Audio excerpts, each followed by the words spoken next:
All right, so hey guys, welcome again to another Gank workshop here on Gank Studios, where we interview and talk to some of the best creators on the platform, on and off the platform. So we have artists, digital artists, we have cosplayers, we have VTubers, esports players, all the people who can use Gank as a platform to monetize and become more professional with their content. So I'm your host, Cholo Tolentino, and very nice to see that we have a very engaging audience. Really happy you guys are excited for this one. It's gonna be a good one. I've actually seen and talked to them about what they're gonna be presenting. So yes, it's gonna be really fun and lots of good insights, lots of good tips. If you're a digital artist or if you're a digital creator of any kind, I am so sure that you're gonna be taking home some great advice, some great tips from our guests. We have two of them today. So that's gonna be Dani from Overdrive Studios and Kendylife. And yes, I've been watching their work, I've been seeing their work, and guys, they are good at what they do and they are good at building themselves as professional media artists. So let's go. Without further ado, I hope you guys are excited to meet our very first guest, someone I've worked with before. And yes, everyone, please do welcome Dani. Yo, what's up? What's Wow, up, so Solo? Thanks so much for having me, guys. yeah, super casual. So many people in the comment section are excited to see you guys, and you is also especially because yeah. Fun fact about me and Dani before we start with the workshop is I have actually worked with Dani before, in two ways. In two Yeah. ways. The first is I met Dani when we were shooting a movie, and the movie is on Netflix. Just so you guys know, Yep. the movie is on Netflix if you want to watch it. What's the name of the movie again, Dani? It's called GG. In short for Good Game. Yep. It's an esports game actually, and it's the first esports movie in the country as well. That's right, and it's a good one. It's a good one. It was really artistically shot, and of course the jerseys that we wore. So a little bit of a spoiler, we were also casted into the movie. So me and Dani were actually on the same esports team in the Yep. movie. I won't say much more, but we were part of Overdrive. I don't Hell work in yeah. Overdrive. Let's go. Product placement's real. The jersey is super nice, and I would be wearing the jersey right now if I haven't already worn it like to the gym because I use the jersey quite often. It's a very Yeah, I comfy. use that thing too, so it's a very good jersey. And the fact that we haven't reproduced that jersey, that's why it's a very rare apparel, and it's one of the best ones I've designed throughout my career as well. Yeah, and it's a really nice one. I really like it, and thank you for being a part of our workshop. So, before we begin, can you tell us a little bit about yourself for those who aren't familiar with your work?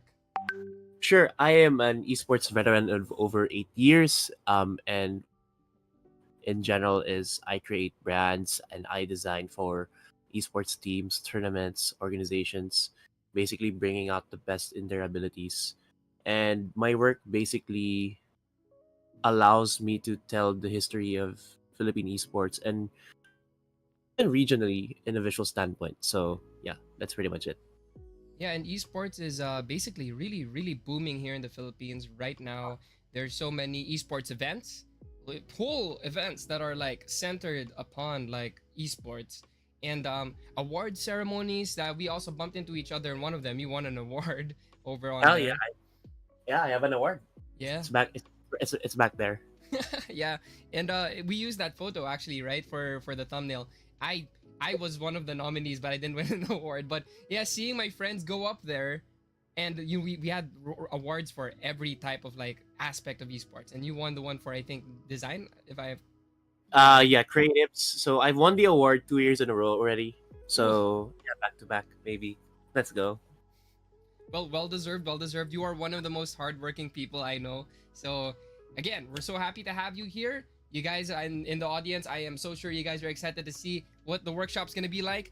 Danny prepared tons for this one because we have a whole we have slides, and I am gonna be relegated It's a lot into of slides. it's a lot of slides. So I'm relegated to being the guy who presses the button to get to the next slide. So you're gonna be saying goodbye to me, but please, I encourage everyone to, if you have any questions about any of the slides or any portion of the workshop, please do comment during the live. We would love those comments, and we're gonna be tracking those comments because we're gonna be answering them after the session because we have a Q&A where we're gonna be answering your questions. All right, are you ready, Danny?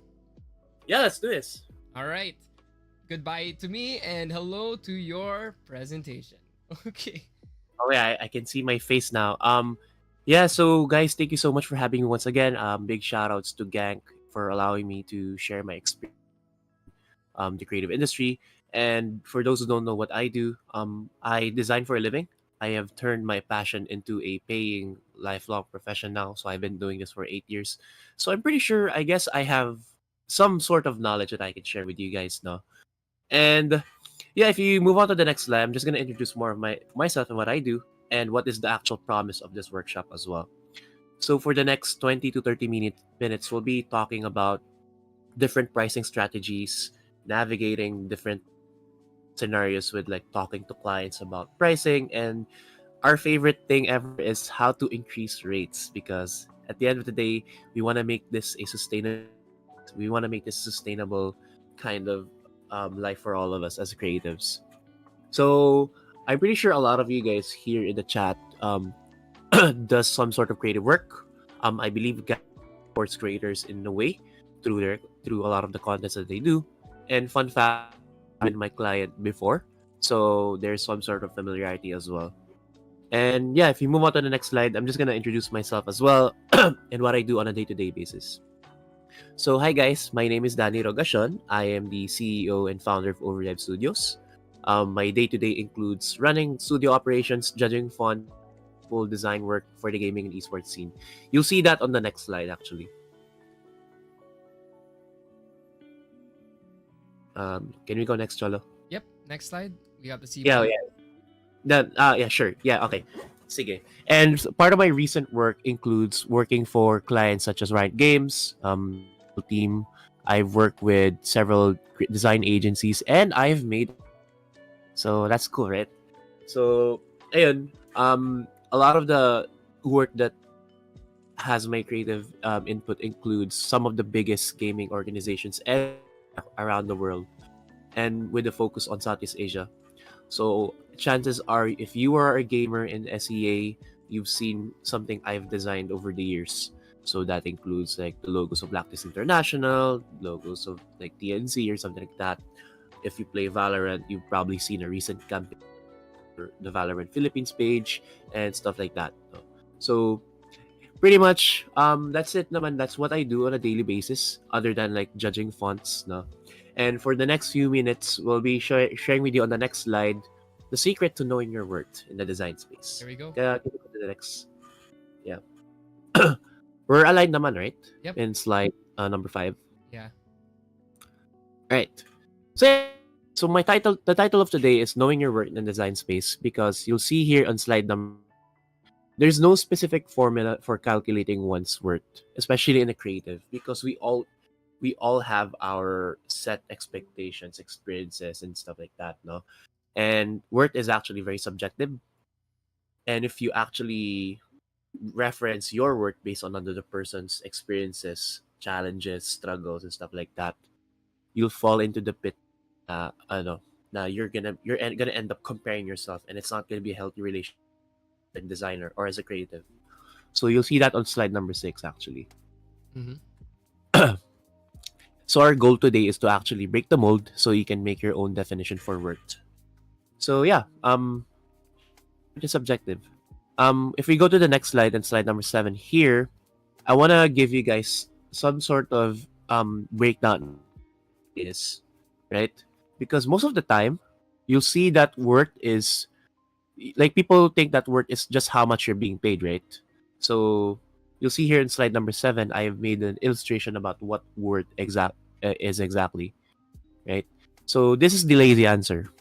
But if you want to go to the next slide, and that one is slide number 8, you want to try to understand like how much is a piece of an artwork, right? For example, if you have no idea about who made the artwork, what kind of story they put out, what kind of experiences were in there, what kind of expert, like like without providing context, you'll just you'll just toss out a ballpark park number when it comes to the work, right? So ayun. But when you look at slide number 9, some of the time people think that worth is what your personal value is. In some cases that is true. But like looking at it in just one perspective doesn't really change anything naman, right? Because worth isn't just your personal value or is not just what's your price, right? It's actually a combination of both. Ngayon, let's go to the next slide. So, how much, like for example, if you look at how much is valued by someone who has the expertise, reputation, and experience, how much do you think something is worth, right? So, those are things that you guys have to drill into your mind over the next few minutes, and I'll be going through all of this in a while as well. Right. Going to slide number 11 naman. Now that worth is actually your current base plus how much you value it. There's no specific formula, but these are some of the guidelines I follow personally in terms of my design career, right? Because I can have a very good reputation, but I don't have the base to back it, and vice versa, right? So I have a base, pero no one actually sees me. No one actually trusts my to do my work. No one trusts me to do my work, right? So I can't actually increase my prices. I can't determine what kind of value I can provide. So it's actually a combination of both, right? And for today, we're going to be breaking down these things in slide number 12, starting from this formula right here. That I'm not sure if Cholo sees the formula now in slide number 12, but I do. I'm I just do. gonna wing the presentation today. Good. So yeah, right now I wanna break down what makes worth, right? Because in our case, as creatives who wants to pursue our passion into paying professions, worth is our price.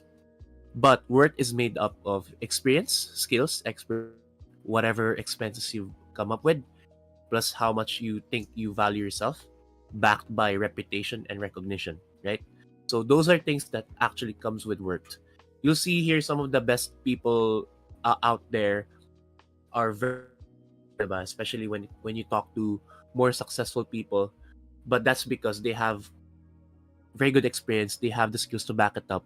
Plus, they are very well known. They are very trusted by people. That's why they can provide the value to the project or to the client as well. That's why they can fly, right? So pretty much that's how you want to break it down. Pero I will go into deep detail in just a bit. Right. Let's start with our current base. Danny, I'm not some Danny, but Danny, I wanna just increase my price, right? What should I do? So first you have to check what your current base is, what your current experience is, what your current skills are. Are you considered an expert in this field? Do you actually spend a lot of things to do you spend a lot of time, resources, money to develop the project itself? So that's your current base. For example, if you're someone who who has an experience of a 10-year veteran or like a 15-year veteran, right? Chances are you can actually charge more because you're very experienced. In short, you can actually finish things faster than they've been asking because you know naman what are the workarounds into like certain projects, right? So ganon. If you look at the next slide here in slide number 14, your current base should be measurable. This is the part where you actually measure things.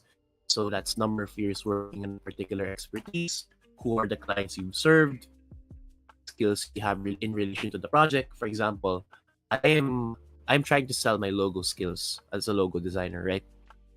But for example, let's say I don't have the skills related to that. In short, I can't actually sell. I can't sell it for a good price because I don't have the skills yet, right? Or I'm still developing those things. For example, if I am a logo designer but I can't draw, right? That's something that's very very difficult to do because I don't have the base knowledge of like what makes a logo, right? And lastly, what are costs you actually spend in relation to get the project done? Like what is the time spent what is the time that you've been spending on this? How much time are you spending on designing? Are you spending on electricity, manpower? Do you outsource things? Do you actually try to delegate work and stuff like that? So those are things that are measurable, and that's your current base, right? This is something that you can determine for yourself. um, and your current base can be improved over time. Okay, so I want to show you an example in slide number 15. For example, in logo in for example, for this project, I want to just give a quick brief lang. Joe Henry is an 8-year esports veteran who has developed logos for brands, sub-brands, and gaming organizations all around the world, right? He usually spends X amount of hours on each project to effectively communicate the requests of the client. For this one, it's completely measurable, right? So I know that Joe Henry is someone that I can trust in and I believe in, right?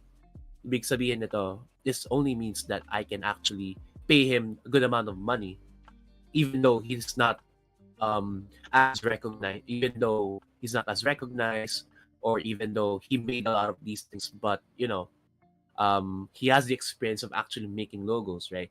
Pero that's just one part of the experiment. What if the 100 logos he makes are not actually the best, right?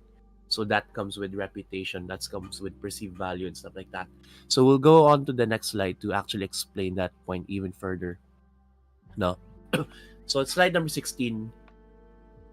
Part of worth is actually how much you value it. So basically, your perceived value, the reputation that you have, and the recognition.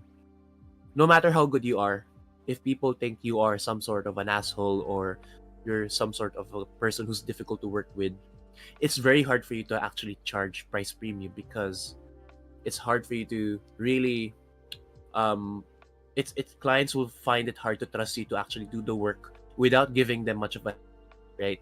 People pay you guys because they want to reduce the risk of their business.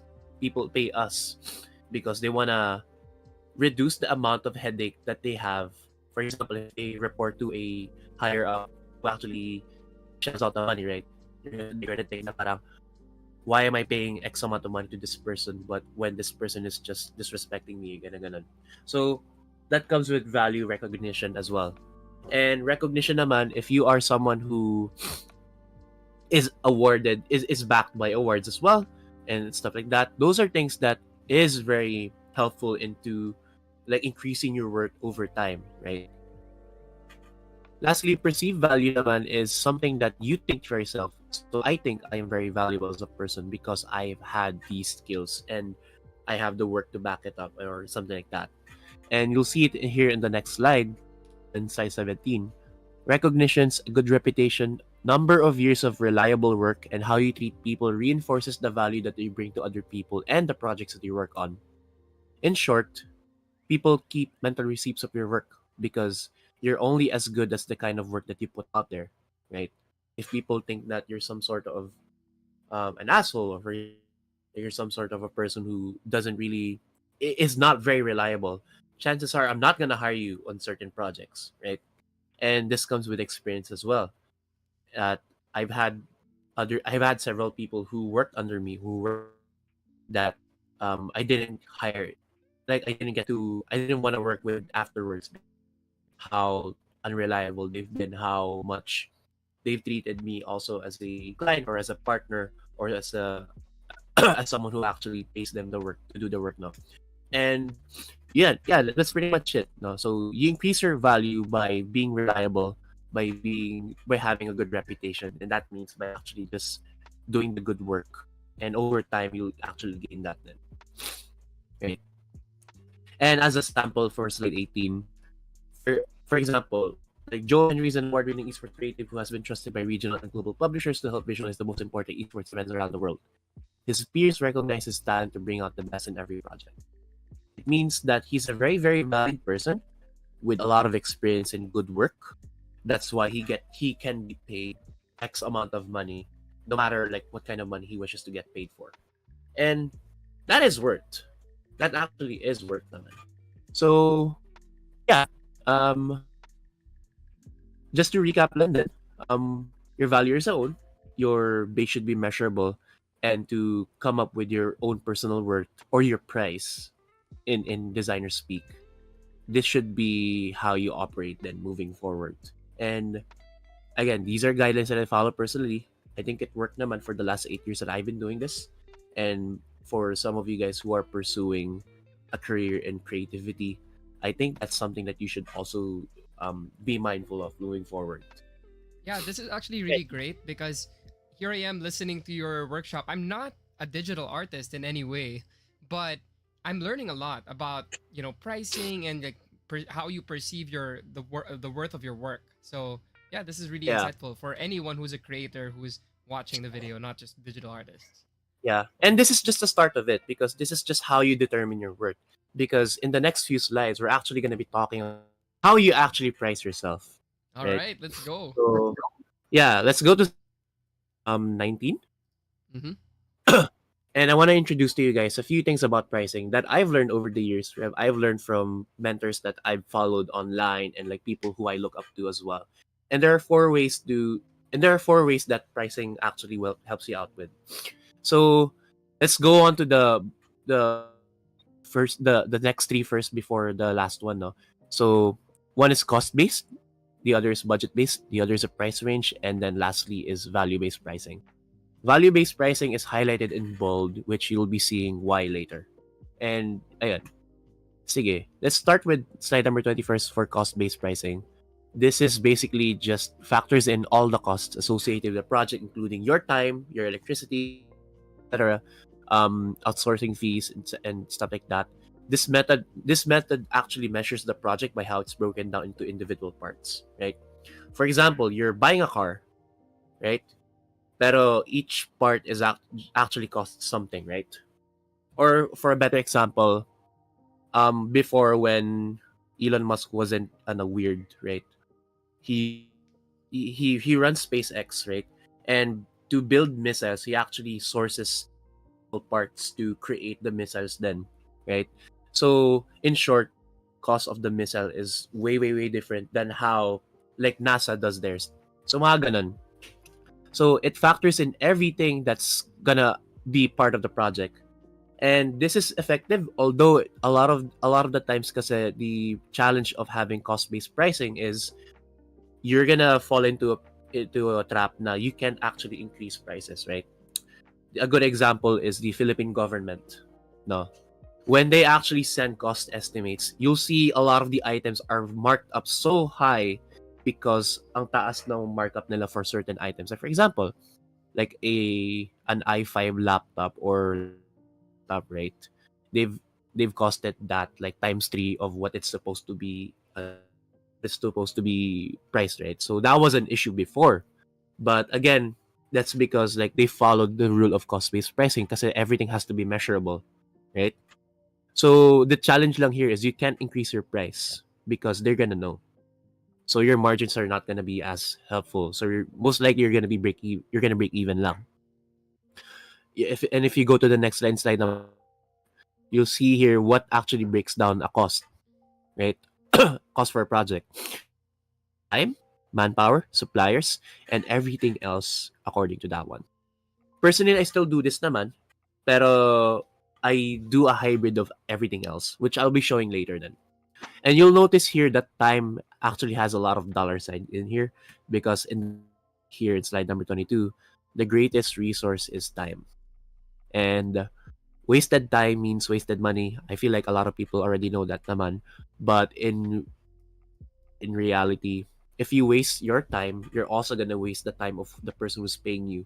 So that's something that you have to figure out at some point. Now, okay, yeah, too many times, right? You should try to consider the time as well. So for example, I can do a logo in like under and with the full manual. For example, but I know I can.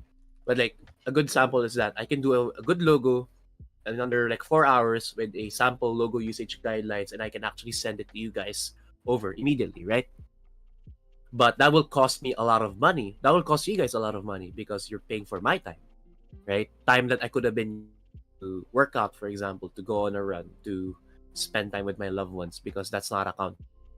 So the greatest resource is time. And if you ask something that wants to that if you ask for a specific project that you want done in a short amount of time, you're always gonna have to charge more or they're gonna have to pay more. Diba? So ganun. Moving on to budget based. So on slide number 23, factors in the client's budget at the beginning of each project, adjust our price or our deliverables to create meaningful cost estimation. So for example, I am a client, and one of the so for example, I work with clients, and one of the key things that I've learned over the years is they always operate on a budget. They always have budget for you guys, right? They will always have budget for specific spends. So for example, on art, they already have a budget allotted for that kasi under marketing yun, right? They probably have a budget for let's say, right? Because that's already accounted for demand in companies, right? If you're a mom and pop shop, chances are they already have a set budget in mind of how much they want to spend for a certain thing. Let's say, in general, I want to buy a shoe. I want to buy a pair of running shoes, and my budget's already 15,000. Let's say, right? And if that's the case, I already know what kind of shoes I want to get within that budget or under that budget as well. So ayun, if it's too expensive, I'm gonna have to adjust, right? So that's usually how budget-based pricing works. And ngayon, we want to go to the next slide here, especially for those who are Filipino in the chat. In slide number 24, this is considered the easiest way to price your work because there's a fixed budget, and all you have to do is ask, magkano ang budget mo? How much are you willing to spend on something? If they say is an X, that's it, right? Normally they're not gonna go high on those things. They're usually gonna try to haggle pa the price nga kasi this is the max budget that they can allow. But in reality, what I can do for you is you have to adjust the deliverables for that project. For example, the budget for this project is $1,000, right? So for $10,000, what can you do for me? So I can do a logo system, a website, social media, like brand strategy, like a brand manual and stuff like that. And that will actually fit under the 10K. That includes like an X amount of time to be done and stuff like that. So that's called budget-based pricing, right? Because at least alam mo na you're not spending more of the client's money because they already know how much are they willing to let go of their money then as well. That's actually a double-edged sword based on my experience, because when you ask for their budget, they will give you the budget, but it's usually not the highest amount. Yeah, Yeah. but it's better in some cases because sometimes if you give your fee and it's way above the budget you don't even know is yet, If you're gonna get it. they're Yep. gonna just not proceed. They won't even try to negotiate with you because you're way above it. But if you know the working budget, you can play around with it, and you're more a Yeah. little. I guess you could say you're a little bit more guaranteed to get the project. Yep. I agree. And a lot of in a lot of times kasi like in my experience with managing budgets, so we usually try to adjust the deliverables that we have instead. Or sometimes if it's non-negotiable, the client actually adjusts their budget. Kasi again, for a lot of the times, especially for bigger companies, they will always have the money. Like it's no secret. They will always have the money to spend anyway. So it's just a matter of like they're trying to still shop for people. People shop for cheaper work, and that's always the case naman. So that's part of human nature anyway. But why this is considered the easiest, it's because you just have to play with their number and you don't have to guess their price. Okay. Next is the price range. So in slide number 25, so what we do here is actually we set the fixed price range with changing deliverables to create flexibility for the project and the client's budget. You'll notice here that it's a combination of the first two things that I've explained earlier, wherein there's a budget, but and there's change. No, so here's something that and for other people, this is something that you might adapt moving forward. And this is how I usually price like projects for my own good. Like for example, if I do freelance work for like a mom and pop shop or like for my friend, I always give them a budget, and then I just steer them according to what I can provide to you guys in this budget or in this budget, because it's easier for me to actually deliver on the promises as well. Kind of So like for example, packages, right? Like package A, package B. This is what's included yeah, within that budget. yeah, it's package A, package B. But for the most part, kasi what I do is I just give a range. So what is the top end range that you can get? What is the low end project of you're gonna get here? So you see here on slide number 26.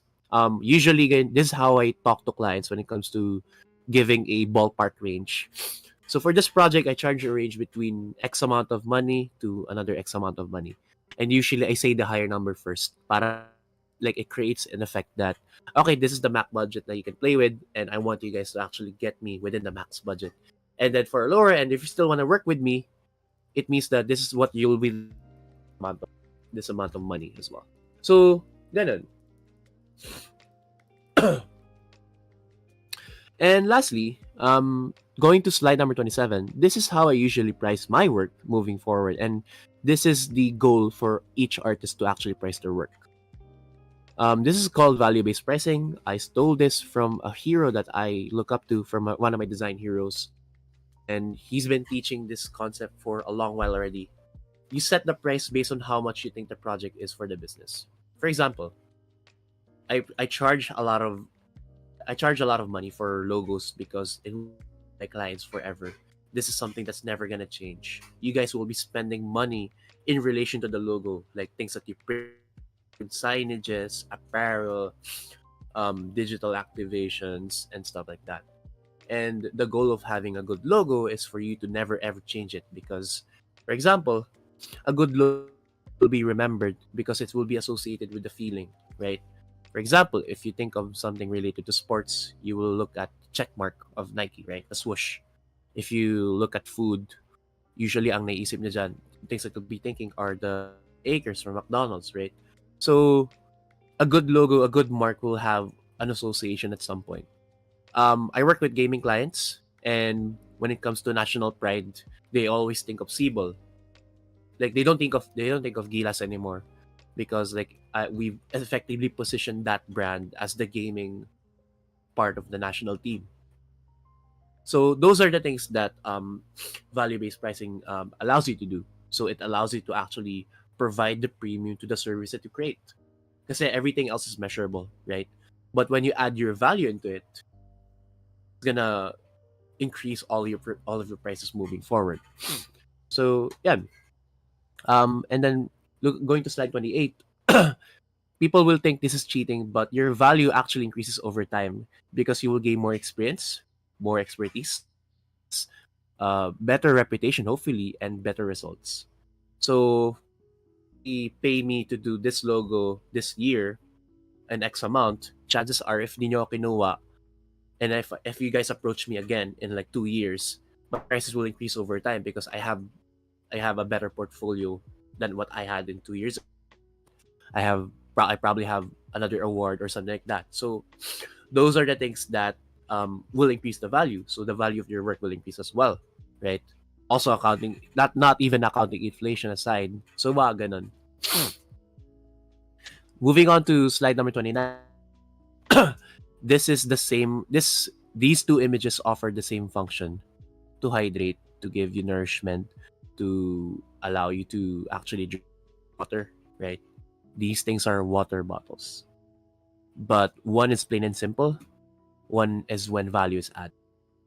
You look at here to your right, that the water bottle on the right is very, very expensive. This is so expensive, guys. It's still water, pero alam mo, mahal siya, right? Because there's a lot of value added to it. And not just the label, but a lot of like science behind it. And then they have a good brand as well. But right, it offers all the basic functions, but when you add value to it, the price actually increases over time. And yeah, and that's value-based pricing. So when you're paid more in slide number 30, you reduce you reduce the risk to your client because they can trust you that you can do the job. So people, more expensive people, because they know that they can deliver, right?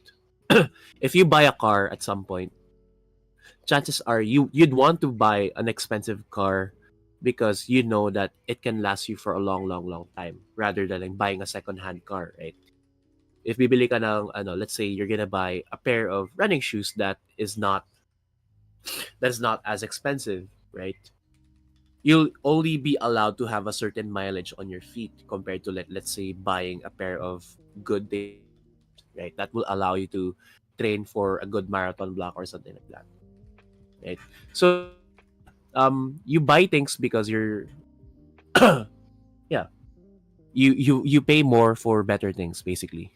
And that is something that people don't understand, especially clients. But we're here to actually talk to you guys about that. And that's the end of the first topic. I do have two more things to discuss in regards to the difficult conversations and how to increase your price. But if you guys have more questions, please leave it in the chat. Chola will be reading it to me as well. Yeah, we have We're some actually really good questions actually, and let can't wait to to get your answers for them. okay. For now, let's move on to the next one. And this is how to navigate conversations when it comes to price, because I've seen people and this is with this personally that it's very hard for me to actually talk to clients or sometimes when it comes to price. For example, I'm meeting a client for the first time. They don't know who I am, right? But I've done my research about them. I know that they have the money to pay, right? So, for the moment that I present my work and my prices, usually nagiging mahirap na conversation siya. So, I usually have to there are times that I have to justify my price even though they reached out to me because of the work and the reputation that I have, right? So, yeah, I'll present you some visual scenarios in slide 32, and I want to share you guys a few things as well. These are the things that I usually hear from clients and for people who actually know my. So, this rate is too low. I don't think it's worth my time anymore. This is what sometimes. Non-verbatim, of course, Tagalog siya. Number two is I think I'm gonna have to fire you as a client, and this is not what I have in mind. So those are things that I usually hear when it comes to clients and when it comes to like creative work. And I wanna break this. Going back to the first one, I mentioned that our most important resource is time, and if you're not being paid your time, it's actually not worth doing, right? Number two, if I'm gonna have to fire you as a client, there are certain things that both you have done that caused you to actually spend more time on the project, or that spend more resources on the project because it has been increasingly difficult to have. Number three, sometimes when they pay you and then you deliver the work, they always think that it's not what they have in mind. Why am I paying you for this amount of money and then you deliver this kind of work, diba? So those are usual scenarios that we get, and sometimes it's easy to actually feel annoyed about these things, but we're here to actually break this down. Right. So here are things that you should consider. So in slide number 33, consider what the client's budget is and adjust deliverables and timeline. Only if they're nice. Diba? If they're nice, that's a big.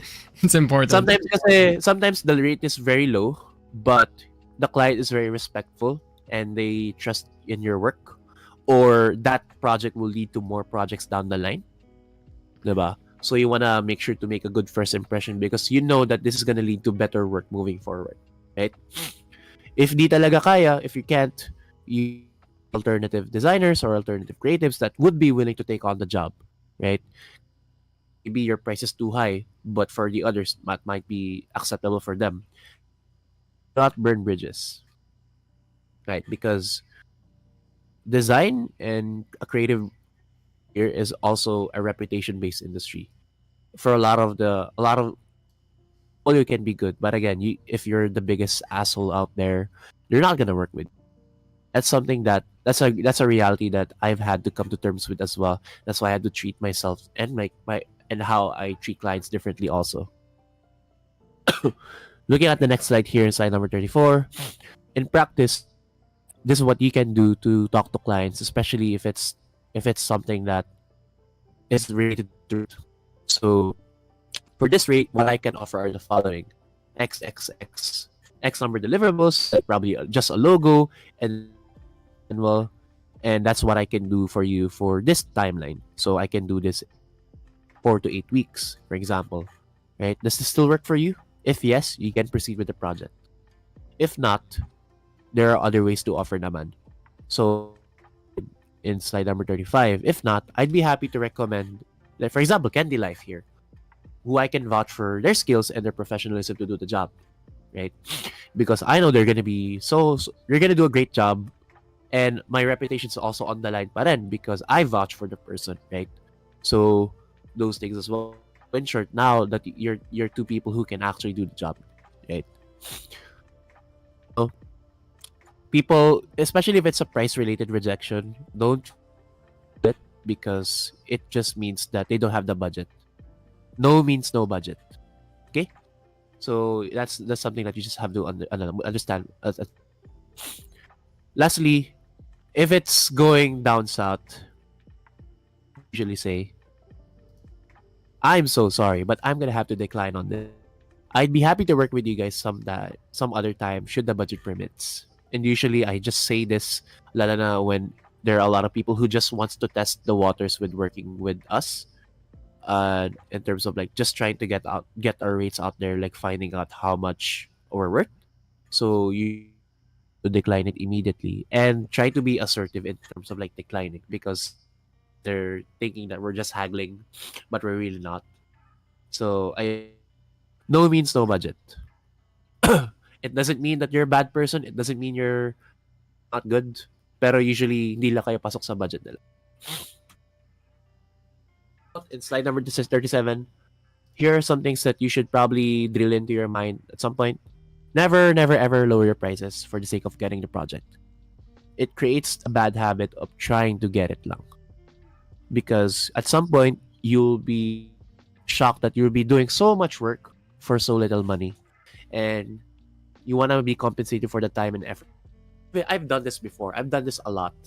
So it's one of the things that I've had to learn the hard way. Like I've been overworking myself for this just amount of money with the promise of getting more work in the future. And it didn't come, right? So immediately just charge your rate. Never lower your prices. Only lower your prices when they can offer anything other than monetary means. Like for example, you can actually want like there are times na they can offer something in kind. For example, like let's say Cholo does a cost for a brand. Let's say Valorant, right?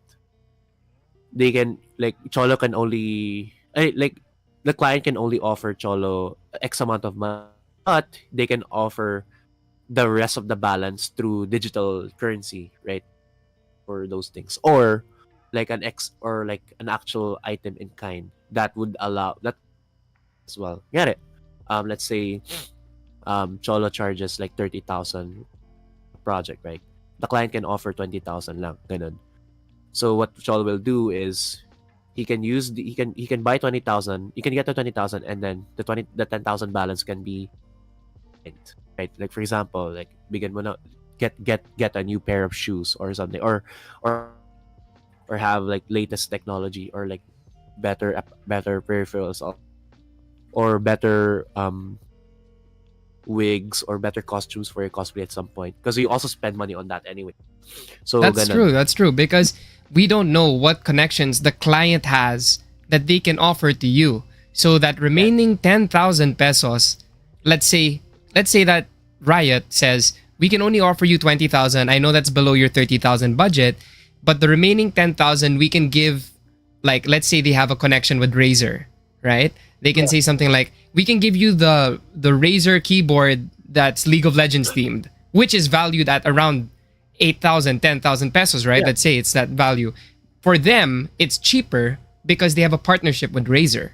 So it's not that Yep. much of a deal breaker for them, but for you, Yeah. you get that value in product. Yeah. So it evens Or out.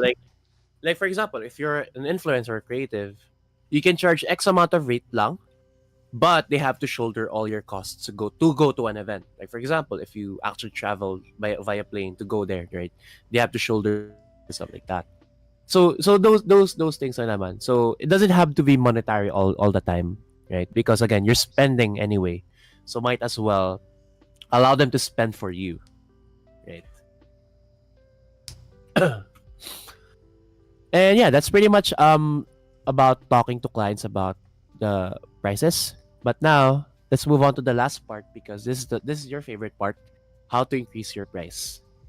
Let's go to slide 38, please, and I'll show you guys some of the important points as well. This is gonna no, but I'm gonna give you general tips on slide number 39. And this is something that I've been following personally. And I think that will be a good general base naman in terms of how to increase.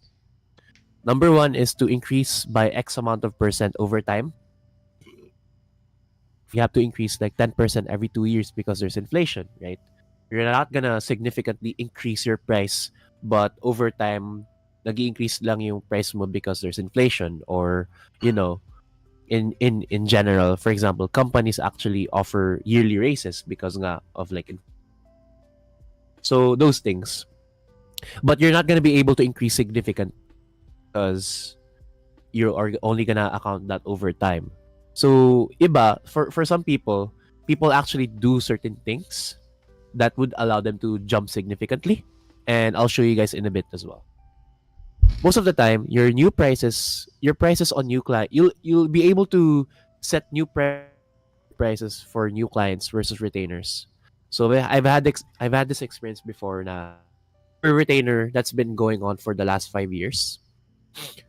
I actually last 5 years, and we can't increase much because number one, they're very trusted client. Number two, I like working with them, and number three, we still do the same commands, so there's no point in actually increasing substantially for this kind of client. We can only increase by time because to account for inflation and like rise, for example, conversion rates, things like that. So those are things that we're just usually increasing. Prices don't change essentially. Most of the time, and nowadays when I meet new clients, I always offer our new prices, and that's how I've been increasing our rates moving forward as a studio, right? You can increase when your offerings increase as well. For example, you've gained a new skill. You know, you can, like for example, you're a video editor. You can only do cut to cut, right? Like video editing na cut to cut without any VFX. Down the line, you've learned how to color grade. You've learned how to animate through After Effects. You've learned how to actually shoot the entire video process, right? You more for that video instead because you're doing a full video production now rather than editing lang, 'di ba? So those are things that you can do to increase, right? For example, also what I've been doing is before I just do low, but my evolution as a designer is I design brand systems. I talk to the marketing people about their tone and voice. I try to talk to them about that, which in turn allows me to actually increase the kind of prices charge for particular projects as well. Sin. Let go number 40. This is how I've increased my prices. Number one, new projects. Number two, new projects. Number two, getting more recognition. And lastly, perceive as an expert in your field, you'll be achieving price premium. And that should be your goal, right? Our goal is always to be increasing our prices. But in reality, if you want to command the price yourself, you have to be the best then. You have to achieve price at some point. For example, um, some of the best agencies out there in the country can own prices, right? They've been charging a lot of money work because they know that they can do it and they're at price premium, right? They're experts at their field. They can actually deliver the work. In my case, I'm very our studio is one of the only few studios in the country that has been sustainably doing this. So we're fortunate enough to actually um charge what at least what we deserve to get paid for. So we're very lucky on that one. And for a lot of creatives out there, this should be your goal, right? Your goal is to, for example, if so like let's say cosplay, right? Your goal is to your goal is to get to an Alodia level because like she's anyway. So and she obviously commands a lot of money for, right, because of the kind of detail she puts in the work, the kind of delivery she can also do. That's usually how people increase their prices over time. And you're not gonna get here naman overnight because this is something that's backed with experience, skills, and expertise as well. building price premium in slide 41. Um, so I mentioned price premium as a term, but what is price premium exactly? Price premium is the kind of status you achieve in the industry you're in when you're able to command the prices of your competitors and yourself. Kasi your competitors will adjust around your rates. If you lower your rates, bababa din sila. You're gonna also lower the rates because of the premium option, right? Like for example, there's a kid from college who does logos lang. Tapos ako binaba. And then myself, I lowered my prices to meet the demands as well. Chances are everyone else will lower their prices, for example, because like usually they treat you as a premium option anyway, right? But to do that, you have to build expertise over time. And why is that so? Having expertise means you can clearly explain your process and you can communicate to clients in a way that makes you feel very, very involved, right? And being a premium option means that you're gonna be out there from the start of the project till the end of the project. You're gonna make the client feel like they have a say in what goes, and you're gonna cater to every option. And you're gonna be very professional about it, even with the most ridiculous and you're gonna make sure that their money is worth it, right? That's why you're the premium option. And moving to slide number 42, achieving price premium means that you're the go-to person for work, which allows you to command what you want. And as I said before, this can only be accomplished by repeatedly good work over time. And we're not gonna be doing this every like overnight. I can say that I haven't achieved price premium yet personally. I can command prices, but like I'm not at that point yet because there's still a lot of people out there who are better than what we do. But this can only be accomplished by repeatedly good work over time. So, meaning to say, your reputation will be reinforced by the kind of work that you put out there, right? And just to share with you guys, just some of the last few things as well. So I want to share with you guys the next slide number 44. This is the kind of work that we do now in Overdrive. So we build tournaments, we build important brands, we have campaigns. I also speak in events like this, which reinforces the expertise that we have as a studio that we turned our passion into paying professions as well. And just to wrap up the talk in general, give you guys something, and then as a quote, competence builds confidence, confidence builds expertise, and expertise builds peace. So thank you so much for having me. All right. Thank you so much, Danny. That was a really good talk. Thank you, dude. All right. So, before we get into the Q&A, before we go into the questions that we have from the audience, I just want to say I learned a lot from what you were talking about. And one of the things is that quote, competence builds confidence and confidence builds expertise. Confidence is, based on my experience, it's very important because if you know that you've done a lot of work in your industry, you need to be confident in the rate that you give. You need to be 100% confident in the rate that you give to clients because, for example, let's say that you're confident in a rate and it's a high rate. If the client gets it, you're getting paid what you know you're worth. But if you don't get it, if you don't get the project, let's say you don't get the project because your rate is too high, then it's fine with you. They couldn't pay for your rate. But if you weren't confident in the rate, you're gonna start feeling bad about yourself if you don't get it, right? You're gonna feel like, oh no, maybe I'm charging too high for my skill set. Maybe I'm overpricing myself. I'm not that good.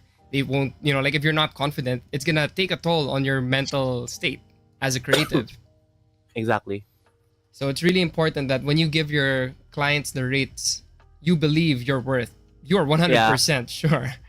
Well, one thing that I've learned is you don't have to justify your prices. That is your worth, right? You just have to be confident in saying the number, And again, when say the number until they say no, say it higher until they say no, diba?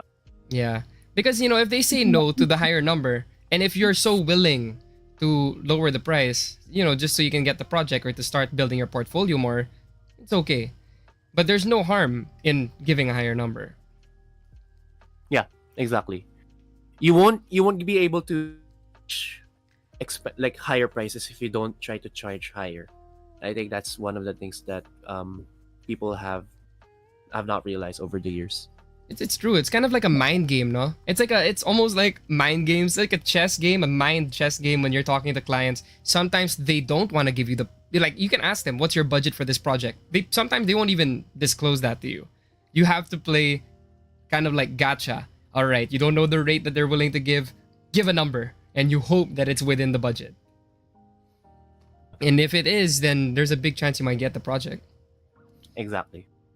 And there's another thing you mentioned earlier that really struck me, and I'm gonna look through the slides just so I can see it. My gosh, I cannot remember it by the. Oh yes, I remember now. You said that it's harder to increase your rates when you have a recurring client or a retainer, which is so true because Yep. you know the trade-off for that, the fact that you can't increase your rate, I guess, is that since you're a retainer, you're someone that they work with often, it's guaranteed that you will Yeah. get projects with them. That's the trade-off. And Yeah. I guess it also teaches someone that if they're dealing with a new client, it's your opportunity to raise your rate. If you start with a new client and you start with your rate low with the mindset, I just want to get this project, hopefully it's a retainer, hopefully it's something that becomes a recurring client. If you start low, it's going to be much more difficult to keep that client. If you Yes. start increasing too high, it might leave a I've- bad taste in their mouth, yeah? Yeah, I've lost a client because of that actually. Na para okay, you're too expensive now. I can't do this now. Like we've ended like amicably, but like we've lost a client because it got too expensive over time. And it's not a knock on my skill level. It's just that they don't have the budget, and it's a reality in some businesses. Yeah, and it plays into the fact that you said that you can increase rates once you get more projects. Because if you happen to lose that recurring project, you happen to lose that recurring client, it's fine Yeah. because there might be other projects or other clients out there with bigger budget that can pay your premium. So again, it's mind games for you between you and your client and also mind games against yourself because you want to protect your mental state when you are charging or pricing yourself, especially if you don't have a manager because Exactly. you're fighting your own war. That's true. It's crazy. All right, so some of the questions, we have a really good one. Have you ever had a client who disagreed with your pricing? And I have follow-up questions for that. Ooh. It didn't say na I don't deserve to be paid this rate, or it's just a matter of like, oh, mahal mo na. It's too expensive. Okay, yeah, let's you're right. That's a good. Okay, so let's say extremes, they say we can't pay for that rate. And Okay. but you really want to work with this client. It's a good brand, it's a big brand. What would you do? So before I was trying that before kasi like when I was in need of a lot of, I tried to lower my prices to be able to work with them, right? But I've told them that this is not the usual rate I operate in, but I like to work with you guys. So hopefully we can this is a start of a recurring partnership moving forward. So that's the usual approach that I have. Yeah, that's true. I have my own version of that. And for those who are watching, they probably can kind of lift this and then like get the words and then just reword it yourself. But sometimes I say, this I usually give my rates like they ask for the scope of work. They give a scope of work, I give a rate, Yep. and they say it's too high. I'll be like, all right, I'm sorry, I'm I'm basically I say like, oh, it's too bad that you can't afford that rate, but considering that I really want to work with you guys and it's our first project together, I'm willing to give like something like a discount for the first project. That's what I usually say. And then when I get that project and they agree or something like that, I also follow up with something like, hopefully next time we can work with the running budget that I usually work with. And then they usually agree and it works. Because Yeah. we're setting expectations from the beginning. It's Yeah. best that you set those expectations. I think for some clients, kasi like especially when someone you don't know yet, they're at risk of spending for you because they don't know the you provide to them as well. So usually they try to play it safe to make sure that they're not gonna have a lot Mm. of losses. Like for example, like if it's someone as known as, like, let's say Elodia, people, she can command her price and people will just say, okay, let's make the budget for that because she's a well-known cosplayer or she's a well-known content creator, right? So those things. But like for people who are not at her level, or like for me, for example, I can't do that because like people don't know me yet. I don't have the reputation to back that kind of reputation rather. So that's why clients still have the risk. The clients, paying clients, still have the risk working with me and stuff like that. Yeah, So yeah. because they don't know you yet. They don't know your work ethic. They don't know how easy it is to reach out to you, or especially I'm sure you've experienced this before when they ask for those little freebies. Like as Yeah, a yeah, yeah. content creator, like for example, I'm a content creator. Sometimes they give me a scope of work and they say post on Instagram or Facebook before and after the event. But then what I do is when I go to the event, I'm gonna post some shorts. I'm gonna post a story or something like that. Or I might even go live for fun because it's beneficial to me to be live on that while I'm in the event, right? And then Yeah. when I'm talking to the client after the event, they say thank you, and I say like I hope you guys enjoyed the extra content I did for you guys, over delivering basically to build that reputation, that work flow and that work relationship with a brand that Yeah. you just started working with, and then they're gonna be happy with you. Like, oh, we paid him this much, he gave us this extra, he's nice to work with, and Yeah. coming into the next project, they know that they're these I clients know that they you do extra content for them. like these clients these clients they work with so many different suppliers. They're not gonna Yep. really remember everything about you, but they're gonna remember the feeling they had while working with you. So Exactly. if you can make them happy with your work, then they'll remember coming into the next project where they need, let's say, cosplayers. They'll be like, I remember working with Cholo. It was good. I was happy with the whatever it was. I can't remember exactly why, but it was a good Sure. experience. Let's reach out to him. One of the things that I've learned in terms of like building relationships with people is they're not gonna remember what you said or what you did. They're gonna remember what you feel. And I Yes. feel like that's a very underrated thing to do or as a creative or as a content creator because in the economy of attracting attention, that's one of the hardest things to create. Is like what can you remember? Like what kind of feeling are you able to exude, right? Yeah. And that being there's one more thing I wanted to add. It's like, oh my gosh, I can't remember. I should be writing these things down. But basically, you're right. You want to build a good relationship and remember that you want to give them a good experience, because going in, when they go back to you again, they won't remember anything you did. Sometimes they won't, honestly, sometimes they don't even look at, like, as a content creator, they don't watch the story that you made. They don't always see Yeah, the photo that you posted or the promotional that you put on your Facebook. They'll just remember, "Oh, it was easy to get him to do that, and he did it, yeah, and it was easy." yeah. Like for example, I'll name drop one of my friends. So one of my friends is and I enter early on in my career is Ari Neiman. Si Eri, So yeah. yeah, he's a very very good host, right? Mm-hmm. But 9 times out of 10, like I don't remember what are the things he said, especially when it comes to like his hosting. But the one thing I can remember is he can always make people laugh, and he can always make people have a good time, and that's one of the best things about. And again, it's because of the feeling that he created to people associated him with the feeling, right? And that's also like in relation to the other things with the explain. Like when you see a Nike logo out there, you know that's a good shoe. You know that it's something you can wear for a long, long. When you see McDonald's, you know that's gonna give you joy. That's happy, right? So those things. That's right. And especially when you're working with a new client, sometimes you just want to go above and beyond. I'll give an example on my end and might help the people in the comment section. Before, when I was working with this brand, this clothing brand, they just wanted me to do a post wearing the clothing that they gave me, right? Because they Yeah, weren't aware that I'm capable of making vlogs. I'm capable of making ads or like TikToks or like those fashion like TikToks and stuff, right? They didn't know I do that because it's not on their radar, and that's understandable. You have to be humble enough to understand that not everyone knows everything that you can do. But they knew I do photos because of my cosplay. Now, when I got the clothes, I made a TikTok.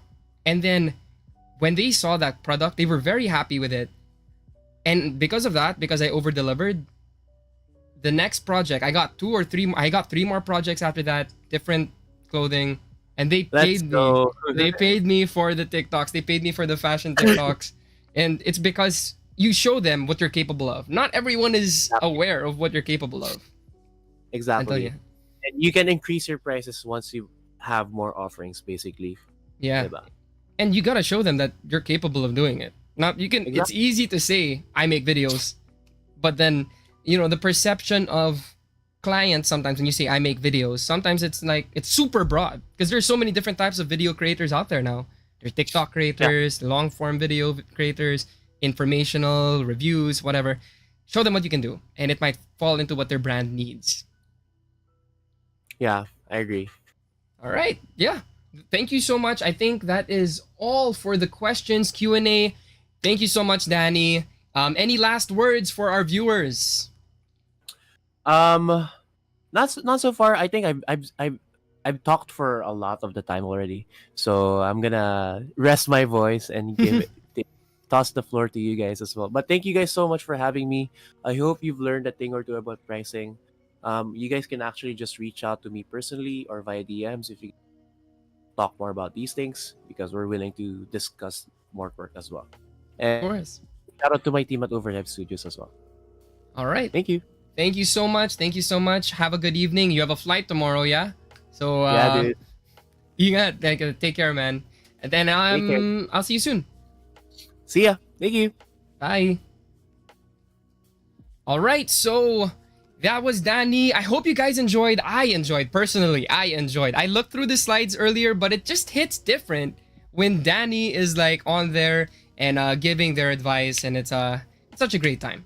So before we continue, I just want to have a little bit of a intermission because I'm gonna tell you guys about the new feature that we have on Gank, which is the new commission feature. So you can go onto the Gank website and you can see and read about it. And we have some posts about it on social media. That's Instagram, Facebook, all that stuff. And basically, it is what it is. It is perfect for this live stream because it's for media, digital artists. So it's called the commission feature. And basically, you can charge for commissions between, you can make it $1 or even $100. You don't really need to charge anyone, especially if you're experimenting with it. But if you're a well-established artist and you want to put your services up on Gank, like if you want to commission, someone wants to make, like, have you make custom dice for Dungeons and Dragons, or maybe like an art, like a art for a couple, or maybe art for your pet, or something like that. You can put the commission up on Gank and you can charge them. And this is a new feature, so we're gonna be needing your feedback. We want to make it bigger, we want to make it better, and of course we want to tailor it to you digital artists out there. And the best part is, after using it for a month, just use it for a month, leave it up there for a month, and you never know, you might get some good commissions. After using it for a month, we're gonna give you a feedback form, and if you do the feedback form, automatically just do the feedback form, we're gonna give you $10 as a thank you. As a thank you for participating with making some of our features bigger and better for digital artists out there. So yeah, hopefully you guys can be a part of that and read about it after this live stream. Now, all right, so that is just half of our digital artist workshop, and I'm very, very excited for this next portion because I'm not gonna be behind the screen anymore for a presentation. I'm going to be talking directly with another amazing digital artist from Malaysia. So I actually followed him on Instagram, and his art is super cute, super ganda. Like ganda in Filipino, it means beautiful. And yes, the name fits well, Kendylife, because it's so colorful. And I don't know how to explain it, but it's just a good time seeing the art. And hopefully you guys enjoy what we can learn from him. Yes, so without further ado, please welcome Kendylife. All right. Hello. Hello. Yes. Hello. So Candy Life actually has been here the entire time while Danny was giving their presentation. And any thoughts? How did you enjoy? Did you learn anything from it? Yes, I did learn a lot. I actually write down a few notes. That's something very useful, especially all those costing. Yeah, that's actually very useful actually. And it actually gained a few experience by just listening to it. So thanks, Danny, for sharing that. Yeah. Yeah. All right. So yes. Without further ado, come on. Tell me about yourself. Share a little bit more about you as an artist and the art that you make, Candy Life. Okay, yeah. So I'm Candy Life. Why that name? Well, it's just because my actual name is Kendrick, Mm-hmm. and it's because of a mistake where a lecturer called my name. So the lecturer doesn't know how to spell my name, Kendrick. So he called my name a bit too fast. It becomes Candy, Candy, Candy, Candy, Candy, Candy, and that's how the word candy came into fiction. So yeah, so that's something that is interesting. Because of that, I've been using that name as a pen name for my creative endeavors and my projects. There you go. That's how I got my Candy Life. That's actually pretty And creative. That's creative. Like Kendrick, Candy Life. I like it. yes, so just sharing about my story as art. Then yeah, so that's how I use that to convey my stories to my clients. All Yeah, right. back to you. Yeah, yeah. Uh-huh. So I've seen your artwork and people on the stream can actually check you out on Instagram, right? So while we're talking here in the background, maybe they can check you out on Instagram, Candy Life, right? And what would Yes. you say inspired your art style? Okay, that's actually let me start from the people who inspired me first. Okay, since you came from Philippines, I actually have one artist that I'm actually very fond of. I have Hmm. been following him for so long. His name is Kirby Rosanes. I'm not sure if you heard before, but he's one of the world famous doodle artists from Philippines actually. So Mm-hmm. he started off as he worked from an agency, and then he likes to doodle very precise artwork. And that actually inspires me to actually doodle more from his idea. And then moving forward, he quit his agency, and then he starts doodle. And he's been telling stories about from the Philippines by combining anime, chibi, Mm-hmm. and the Philippine roots together. And that's one thing that I'm getting some ideas from there. And secondly, I think all of you guys will know the artist who started off Marvel, so Stan Lee. Mm. Yeah, so he's actually yeah. There you go. I think someone actually shared the names called Sketchy Stories. I think. Sketchy Yeah, stories, right? That's Danny yeah, watching your sketches. live. Yes, yeah, Sketchy Stories. There you go. Yes. So another one is Stanley. So the reason why I follow him is because of comics. So besides doodle artists, I actually draw comics based on Mm. stories by sharing and then to resonate with people. So Stanley has been drawing for so many years, and that's how also inspires me to like never give up. I mean, he has been like drawing for so long, and then he's he's been very senior. So to me, both of them actually inspires me to start what it is today. So going back to how that artwork, style that inspires me, I combine two things. So I came from a in Malaysia. I came from a state called Sabah. Mm-hmm. So I'm actually part of a tribe. So I come from a long history of a tribe called Dusun. So I have a lot of those tribal artworks. Okay, the kind of thing where my ancestors have been telling the stories until today. So what I did is I combined the tribal arts with something that is a bit unique. So chibi. So I think chibi come from Japan. For those who cosplay will know that. I'm a SCG fan. I watch animes as well. I Mm-hmm. join SCG conventions, and I combine that two into one. So it's a very unique blend where I combine patterns. I mean, you can see from our if you follow my Instagram, uh, combine patterns with chibi in the Yeah, middle. yeah. So that's how Candy Life was born.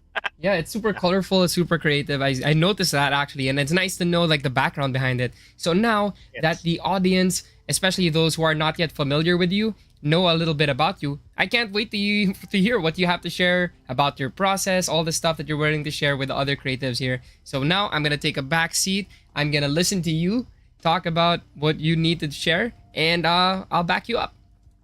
Yep. All right.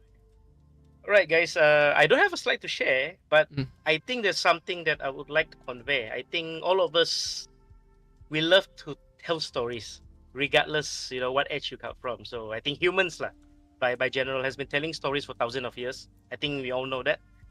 I think we all started off from cave paintings. All right, Yeah. cave paintings to epic poems. I mean, we did share poems, right? And then passed down from generation to generation. So that's one thing that I want to share with people: storytelling, and that has been carrying a message to everybody, depending on where you come from. Different cultures, can be a different way, different countries, and different history. But I think nowadays story content creation, taking a new form, and that's what we call it by today. We call it content creation online. So last time we have to sit down in the fireplace, call all the children to come, and then you sit down there and say, "Long time ago," you start to tell your stories, right? And then your children will listen to you. So I think nowadays, whether it's a blog post, a video, social media blog, a TikTok, or probably just art. So I think that's something that we all are trying to tell, I think. Yeah. So Even yeah, I think photos, even that's photos can tell a story. exactly. I mean, photographers nowadays are getting more and more creative, telling the story of probably your story of your wedding. If you're a wedding photographer, I think you know that people want to take the story of how they get together. There's even the twist. Sometimes they did add probably some 007 mod into it, make it more epic. Yeah, but that's one thing that I want to share with you guys. So, what makes a good story? I mean, everybody here definitely is talented. I mean, we all create content. You could be a cosplayer, artist, myself. Even a lot of things that you can be. But what makes a good story? And then how do you create storytelling to engage with your audience and build your loyal following? I think that's one thing that everybody would love to know, right? So I think there's a lot of things that there are a lot of ideas that I can share, a lot of tips, but I'm gonna put it into a few main points. I can say, yeah. So first thing first is one thing that you need to know: storytelling that allows us to communicate through thoughts and ideas. Correct? Yeah. This side you need to know, yeah. And one more thing, it can be a game changer.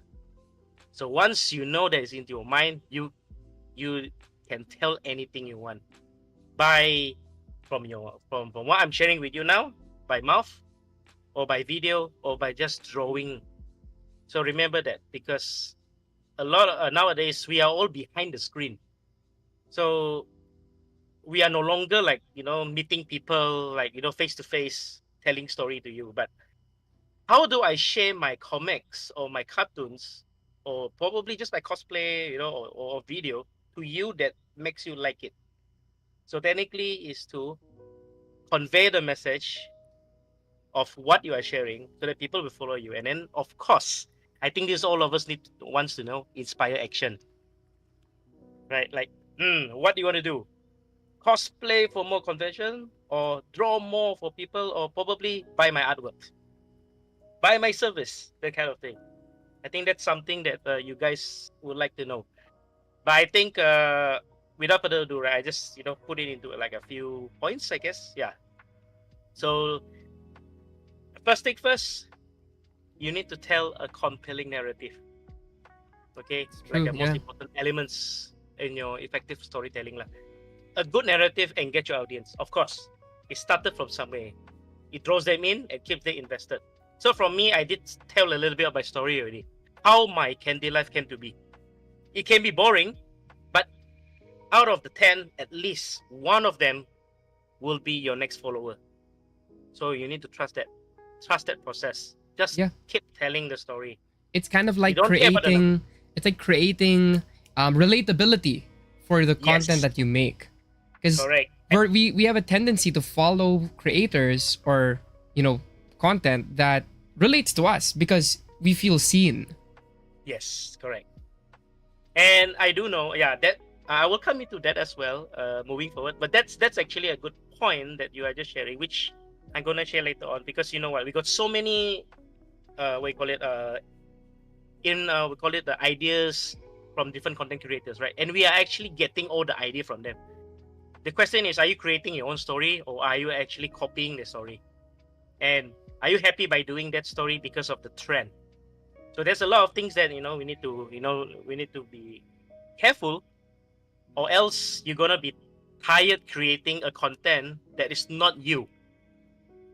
So the key point is create a story that is uniquely you, which means your story, so that people will like to listen from you, something like that. So probably so once you have a clear message of our team, okay, in a way, you can begin develop a story that supports and reinforce it. So technically it's similar to creating your own brand. So you create yourself, okay, and then what you want to be, and how the story you want to tell to your people. Are you a TikToker that likes to go food food, looking for delicious food around Philippines, or delicious food around Sabah, or Malaysia, or Singapore, or anyway, or you like to go overseas to try other food? So that's something like that. Must be interesting, must be engaging, and one more thing, make sure it was relatable to your audience. I seen a lot of content creators that started off very creative, but moving forward, right, because of too many different content creators, that they are trying to become the other content creator, and then they shift off of what they are to be, keep changing, and then after that eventually the followers drop. So that was, it's also another another story to tell, actually. I can say that. But yeah, so that's something that you should take note. And let me see, I'm not sure if you guys, anyone of let's say I talk to you, what do you call it, Kolo, is it? Cholo, cholo. Cholo, okay. Let's say so let's say how do you, what is your, let's say, to make your narrative more compelling, right? So usually, do you start to tell story, like, like, do you know how to write a story, like create your own story of yourself, that kind of thing? So Like, probably you can, yeah, probably you can have like technique like foreshadowing, suspense, or surprise. But I think surprise is one thing that is quite famous in social media. yeah. As an artist myself, before I have a project that I work with a client, for example, and I've completed the client uh, projects already, and then of course there's something to launch. So I always like to put a teaser in social media. So I think that's something that you did as well. Like, you have a cosplay that is upcoming for that is coming, like that, and then you are showing that this is the cosplay that I'm gonna cosplay soon. So it's a teaser that you want people to know, to relate to you. Probably It's like that's telling something the that you do, story of the correct? journey. It's like creating interest. Yeah, you're creating interest for something you're about to Exactly. do. Yes, exactly. And there is a few things that you can actually take note for the people. I'm not sure if you heard about sensory details. As human beings, we have eyes, we got ears, we got mouth. So a lot of things you can play. So this thing can help you in creating your story. Smell. Okay, of course, digital cannot. But what you can do. So this is all the food bloggers out there, or maybe people who likes to go to eat something. They show video of them eating, correct? And Yeah. that's smell and taste, and probably the eyes, like it's delicious, that kind of thing. So by just showing that, people start to resonate with you, and then of course will follow you because of your, probably your of your own style. Probably you like, this is delicious, and then you have that that your own style, like, that kind of thing. So you actually create a unique you while you do this kind of thing. It's like your face People is relate telling a to that. story. Your face is telling a Exactly, story. Yeah. exactly. So you play with this five. What people hear, what people see, what people taste, what people smell. That kind of that sensory. If you play with it, it's actually easy for you to actually play with it. So for example, even cosplayers also, it's actually to feel, to touch. So let's say if you create something like a fabric that you're gonna cosplay soon, or probably a wig that you're gonna do, and then you just put it there, and then you say this is something that you like. that is upcoming and you touch it, you actually show people that, people is like, what anime is this? There's something, and they would love to see you and they would love to meet you. And then after that, at the end of the day, you say, I'm going to a certain a convention. So probably that's something that you can invite. So it's a story that people wants to get to know you more. So that's something that you can play with it. Yeah.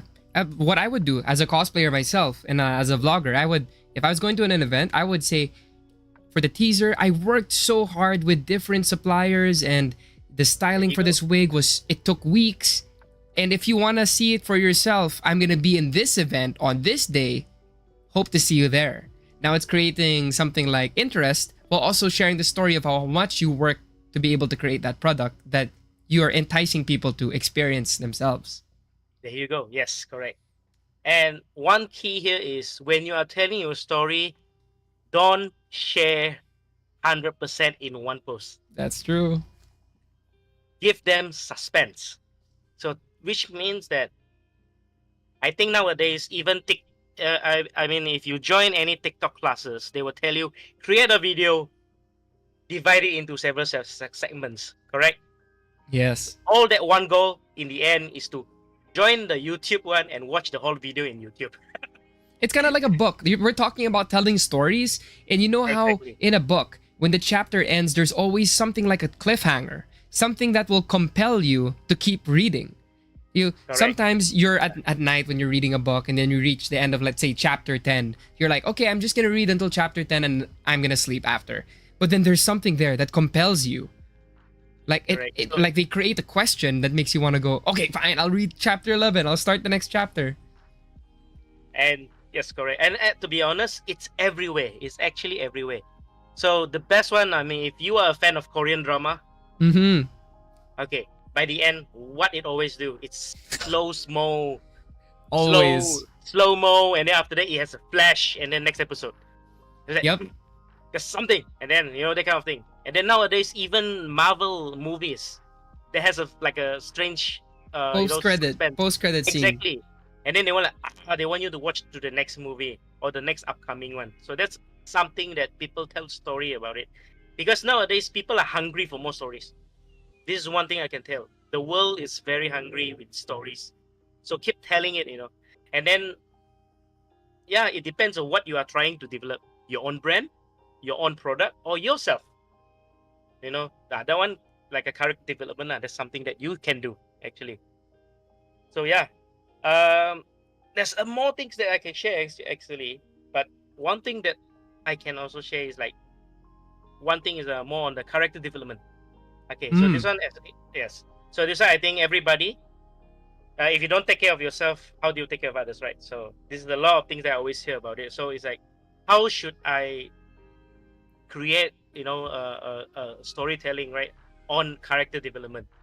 I am just a normal, okay, let's say I'm just a normal artist. There's a lot of artists out there that is even more better than me. So how can I create a story that people know that is uniquely me and unique to my target audience or the people who is actually love my works? So it's actually, very, very important that you can make or break a story, to be honest, character development, depending on how do you do it. So, how do I say this? At its core, right? I think character development, how do I say? You can actually create a lot of personalities, background, motivation. And this one thing I can say, some people like to create dramas, negative, or probably something positive, right? And both are storytelling. Yes. It can be very bad and it can be very good. It depends on what character what target audience you're attracting. If it's very bad, it can also lead to sell. I believe some of you seen this before, with your face very, very weird. It's like, this character is so bad and it's destroying the society, and yet it's there, and yet the person is still making stories and even got interview because of the story that the person created. It can be very negative, so that's something that you can actually, a lot of things that you need to take note. It can be bad or it can be good. Yeah, character development. Yeah. Exactly. So sometimes, but when you create this as a character development, you must be very careful, because each of your own personalities has your distinct, your personality, distinct background, and distinct motivation. Must be you, specifically yourself, a special you. And going beyond by describing your own basic traits or physical appearance. So for example, you can be a cosplayer, right? Mm-hmm. And you start to share your struggles being a cosplayer. That's something that is distinct you, and then a distinct background, because there's a lot of cosplay. For example, a lot of cosplay in Philippines, a lot of cosplay in Singapore, a lot of cosplay in Malaysia, but you specifically one you that is that area that is only you, and you have that motivation to actually keep doing what you do best. For example, you're sharing that story to your own people first around the area. That's something that you can actually try. That's very important. Okay, because why? Because with that, you can actually delve deeper into people's thoughts, emotion, and actions. That's history. true. Okay, by just sharing that. Yeah, because people like personally knowing who they're following. When they know something about you, they know something personal about you, that creates this relationship where the follower or the person who is your fan, they feel like, they feel like they know you to a personal level. Now, that also applies for stuff like vlogs, right? Like if you're a vlogger. In the start, let's say that you're somebody who is afraid of the ocean. And then you're gonna go vlog on, let's say, on a yacht. It's your first time on a yacht. So you're gonna be vlogging like person who's afraid of water, first time on a yacht, right? In the start, you share, I'm afraid, I've never done this before, I can't believe I'm doing this. And then you're creating a story narrative with character progression where you're experiencing something you're afraid of, and people are curious to see, by the end of the video, are you still scared? Exactly. Were you happy? Were you sad? Were you terrified? Will you never do it again? And it also creates the audience knows you a little bit better now. Exactly. If they can share to their friends, like, did you watch the vlog? Dang, Cholo is still scared of the ocean even after watching after riding on the yacht. And then the person who hears it is like, oh, I haven't watched that yet. I want to watch it. Like your followers feel more proud to know something personal about you. Your fears, the things you're insecure about, So that get me wonder, since you are telling that, are you actually afraid of water?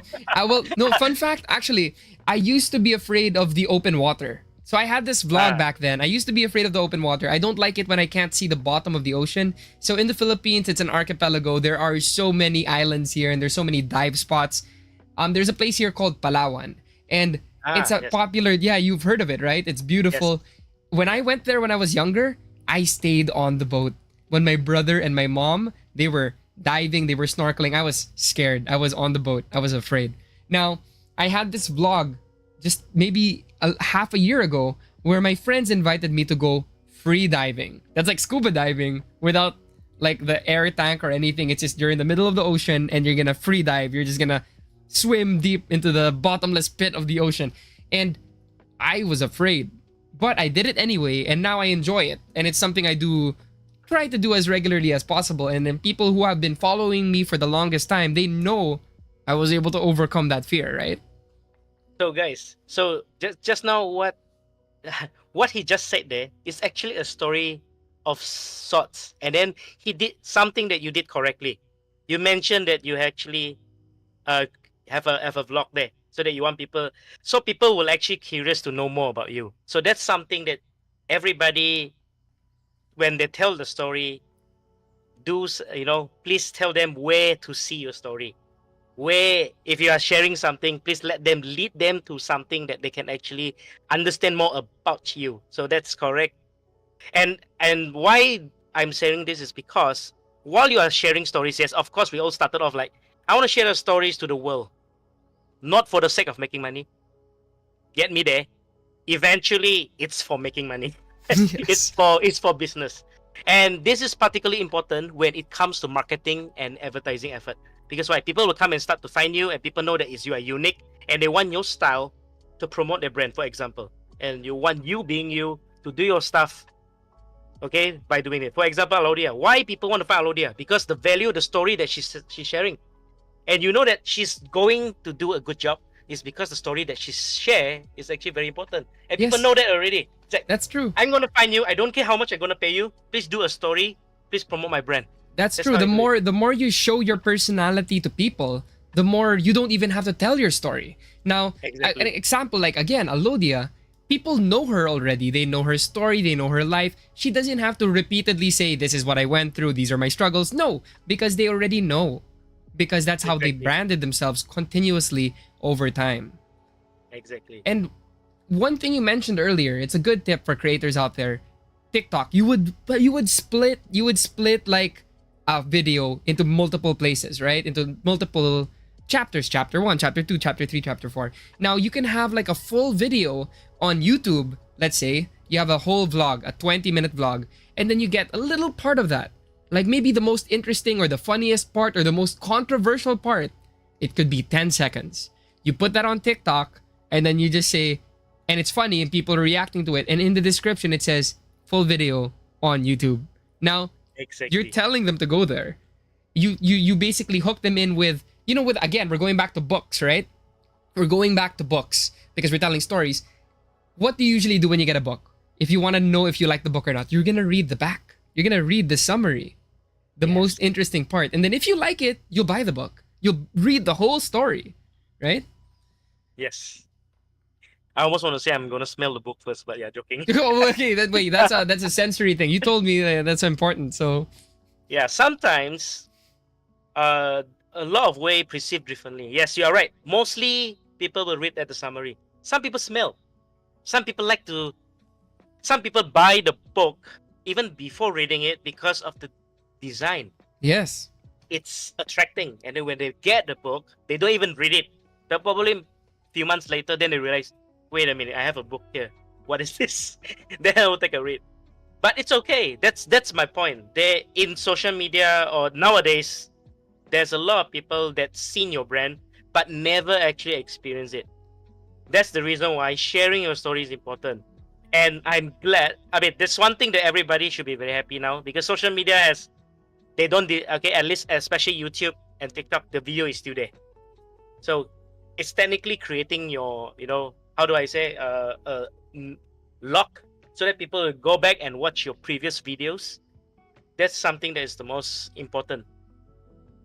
So I hope everybody here learned something about it, okay, especially character development. Okay, now we all talk about the good things, right? yes, The importance of character development.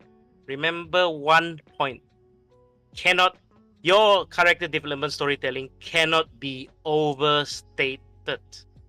Remember that. oh, that's a good Technically, one. don't. Okay, it's I think it's like a double-edged sword. You're holding a knife. Don't use the same knife to chop at your own back, because you're telling a story. And remember that, okay, whether you're creating a video, a blog post, or any kind of content, taking the time to create a well-developed character can help you create a story that resonates with your audience. So that's most important, okay? Yeah. And makes a lasting impact. So if you create something that is overstated and is something bad, it gonna go down like story, like a story. So probably the first book is awesome. The second book probably awesome as well. The third, fourth, and fifth, if you do something over by okay, there's a lot of what call it things that will cause that to happen. First is by listening to too much feedback. That's Okay, such a too much. good. That's great. Can you expound on that? Okay, by listening too much of feedback. For example, okay, let me give you a example for a recent famous game. I believe everybody here know Genshin Impact. So I Yes. mean, I'm a fan of Genshin Impact. I've been playing it for 4 years. It's been one of my games during COVID, actually. When we started off, it's something that I would love to play. And it's been going on for so long. So this year, by launching the latest one, it's a 2 hour long thing. I think it's just last Friday, just a few days back only. And then, one thing that they noticed, they've been listening to a lot of feedbacks. They have been growing. They have been changing. Then there is a section, probably it's not in the live stream, but it's only on the China side. But I think someone filmed it. Is the CEO came up and shared something. He said he created this game for the sake of everybody, or open world for everybody to play. But then throughout the years, they don't know what is Genshin Impact anymore. This is something that I want to say. If you are, especially those who's actually creating content for many years already, there's so many feedback coming from different players. Yes, it's good, but I think I'm not sure if you heard about the donkey story, donkey and the farmer. That story is like, you know, I am riding the donkey home because I'm old, but then someone say, "Hey, you should not ride the donkey because the donkey is heavy because of you. You should carry you should carry the donkey." That kind of feedback, yes, it's good, but if you listen too much, eventually you get lost, and Mm. it's not you. So that's something that is very important. So remember, when you tell a story, yes, people will give you a lot of feedback and everything. My my suggestion for everybody here is to write it down, bad or good. Just don't follow 100%, but Okay. listen to them. Listen to them, because why? Sometimes their feedback is important as well. Yes. But will one thing that you need to know: will this feedback affected you? Will this feedback change you?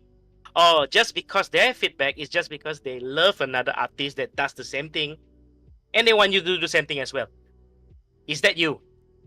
So there's a lot of we call it thinking that you need to do. So probably Monday to Saturday, you already plan your own content. Sunday, take a step back, listen to what they say.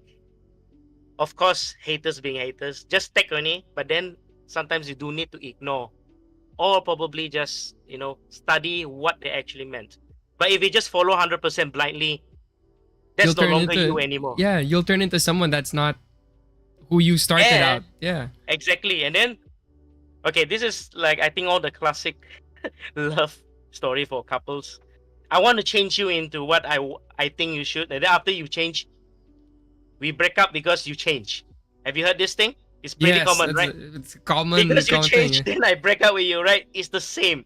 Same goes to when you tell your story about yourself in social media.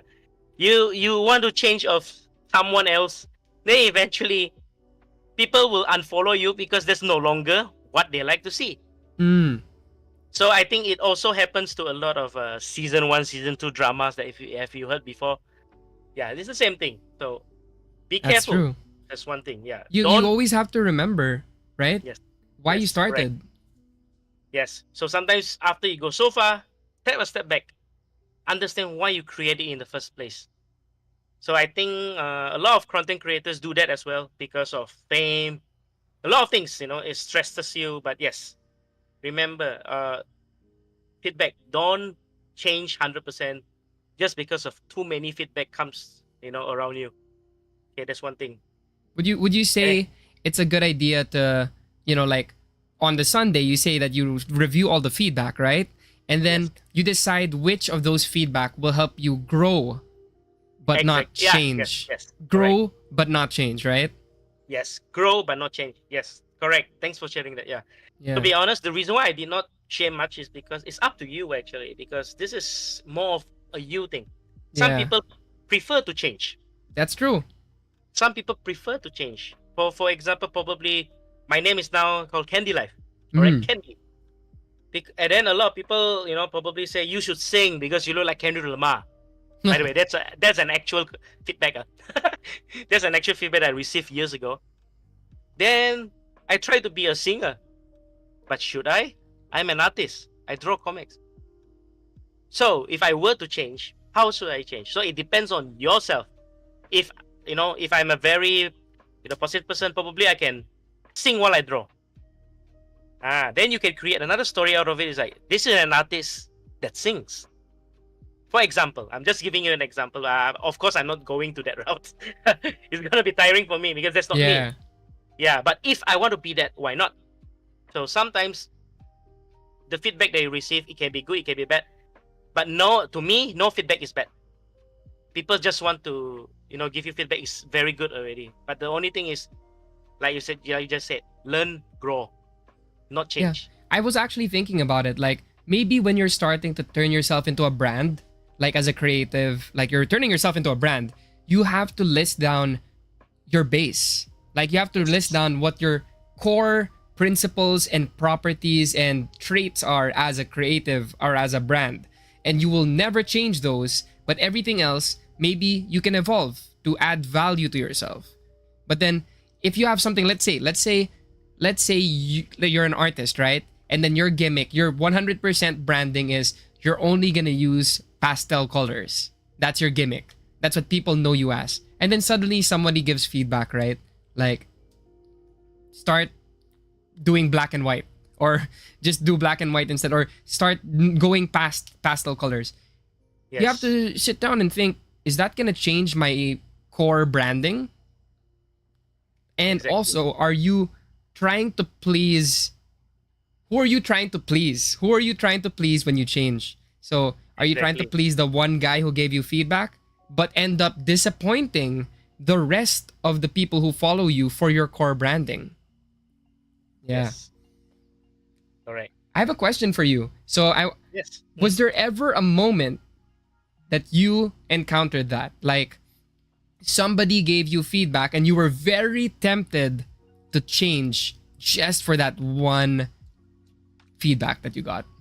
Actually, yes. Actually, it's not one. It's a collective feedback. Mm. But that it repeats, but different people. Of course, they are not bots. The point is, what I want to share is, it's a collective feedback that you realize that it's something that I can do, but should I? That's a question that you should ask yourself. Should I?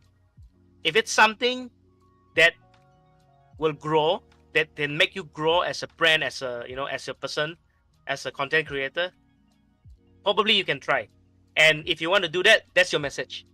I am trying this project, and see is it nice or not. And if this project works, then probably you can assimilate into your brand. So I think it all goes to a lot of F&B. So for example, McDonald's, okay, McDonald's, KFC, that kind of thing, or Jollibee, when they come up with that spaghetti, okay, they actually tested it to the audience, but they don't say, oh, we're gonna put it as the main menu. They only call it limited edition or a seasonal. Just for now, you guys go and try and see how it looks like. Let people like it, give feedback and everything. Then you realize, you know what? We should put it as part of the F&B chain, for example. So it goes to McDonald's. Also, a lot of stories with that. For example, like a double cheeseburger, that kind of thing. That's something. So that's one thing that you can actually play with it, to be honest. But for me, I decided not to go with it. So the question that they actually asked me is to draw a comic or doodle that is based on current trends. Which is good actually. I mean, there's nothing wrong with that. And I do have a lot of awesome comic artist friends, which I know from the Philippines as well, and from Malaysia as well, and even in Singapore as well. I also do know a lot, and they do share current trends. But is that me? Is it really me? So in the end, it took me a while that I decided to say, nah, that's not me. What if I've been following the trends, that's no longer me, and I will be getting more and more tired.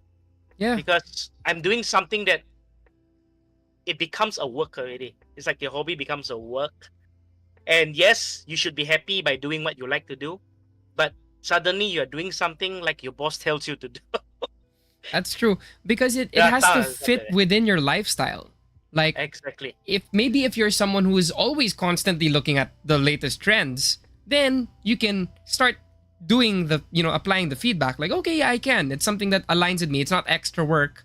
But then if it's Exactly. something that you're not used to, you find it tiring or tedious to keep up with the current trends, then you kind of like, you're gonna sacrifice something else about you as an artist to be able to do that other thing. Exactly. And this this kind of thing, right? Let's say, because since I know a lot of people who do the same thing, of course I'm not fighting with these people, but by getting me being unique, right? When people come and find me and ask me, and this also, how do I say this? Okay, sorry about that. I'm trying to rephrase it. So let's say if there's a client who comes and find you and say, can you draw a comic based on trends? Will you accept that? Okay, so this one comes to Dani, who shared earlier. I can introduce another artist that is fit that role, correct? And that's where Mhm. you create another ecosystem. Yeah, if you get what I mean. So if you Yeah. tell a story, people will come. People may not know you, but when people come and tell you, and you are being, real, being real about it, that saying that, hey, I don't draw this type of comic, but I can introduce this artist to draw this comic. And by the way, this is my type of comic. And probably this client may know with you now, but probably 3 to 4 years down the line, they will knock on your door and say, "Hey, I remember that you like to draw this type of comics. Can you draw this now? I would love to work with you." Yeah, And that's it's like how you get, yeah. yeah, It's like establishing branding. exactly. So for now, probably you are not a brand. You are just a content creator, but eventually you become a brand, right? I mean, when you do work longer and then you start to have bigger teams, that one I think it's a current trend. You start alone, and after that you keep working, you'll be more and more people, even cosplay as well. People will say, "Are you a prop maker?" For example, are you a prop maker? Probably yes, that you do, but that's not where your forte is. For example, so you will say, "That's not what I do, but I can recommend you this cosplayer." Then eventually, this cosplayer is actually doing prop making, and then eventually, the prop making, if they found another client, the client will actually, they will introduce that client to you. So that's how you create a storytelling that is uniquely you. And like I said, don't get everything in, don't accept everything, and then it's no longer you already. Okay, I hope that helps, That does. because That does. It's I giving me actually a want to share lot. to the next point actually. So I That's actually want to actually share the next point. Yeah. it's what's the word? It's making me think. So you have these moments where I'm just quiet. I'm thinking also Hmm. because of what you Yeah. said. All right, what's your next point? You can go ahead.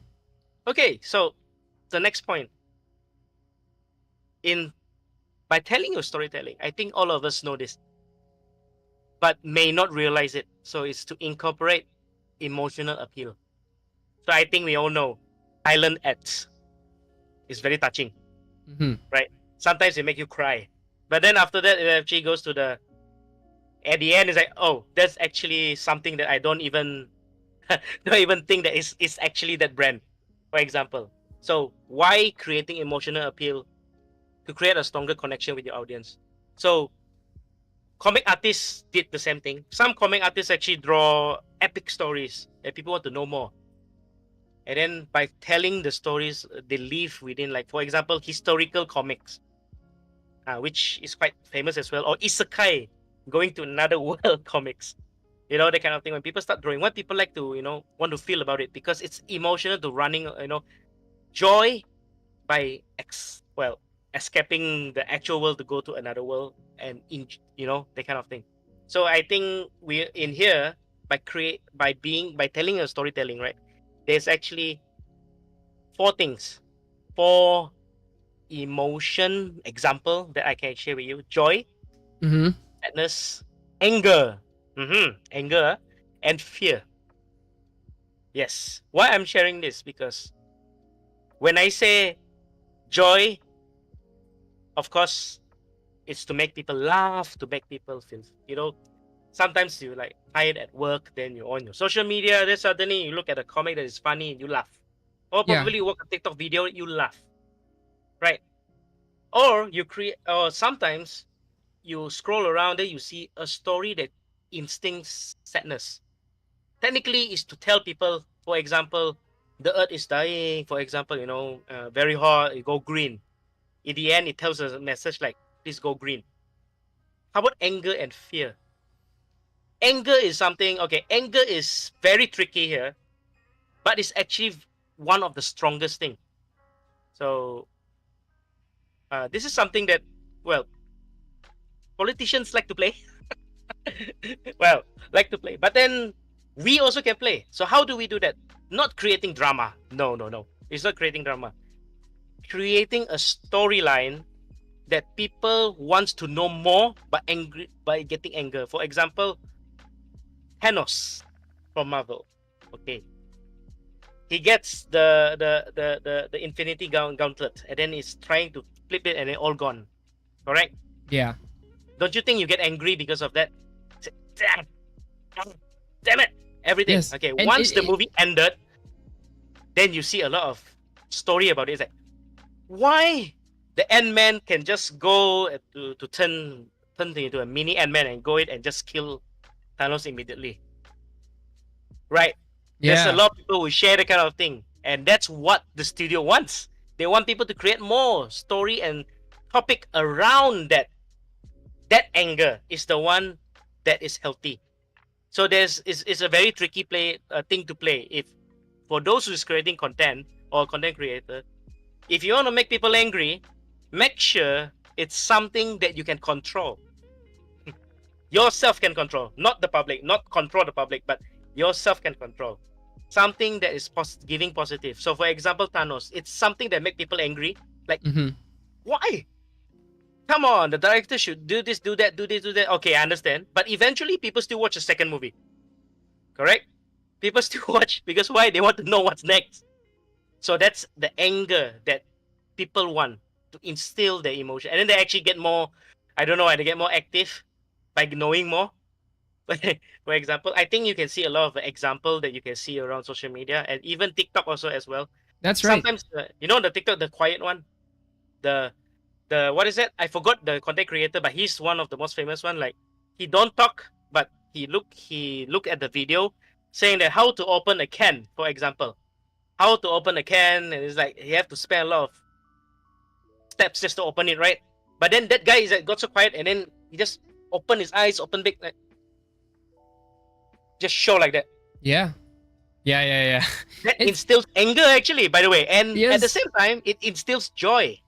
It makes people laugh. You're getting But a then- reaction. You're getting a reaction from the audience. Exactly. It's like Yeah, you know. it's I the don't know if you most- watch. Do you watch Game of Thrones?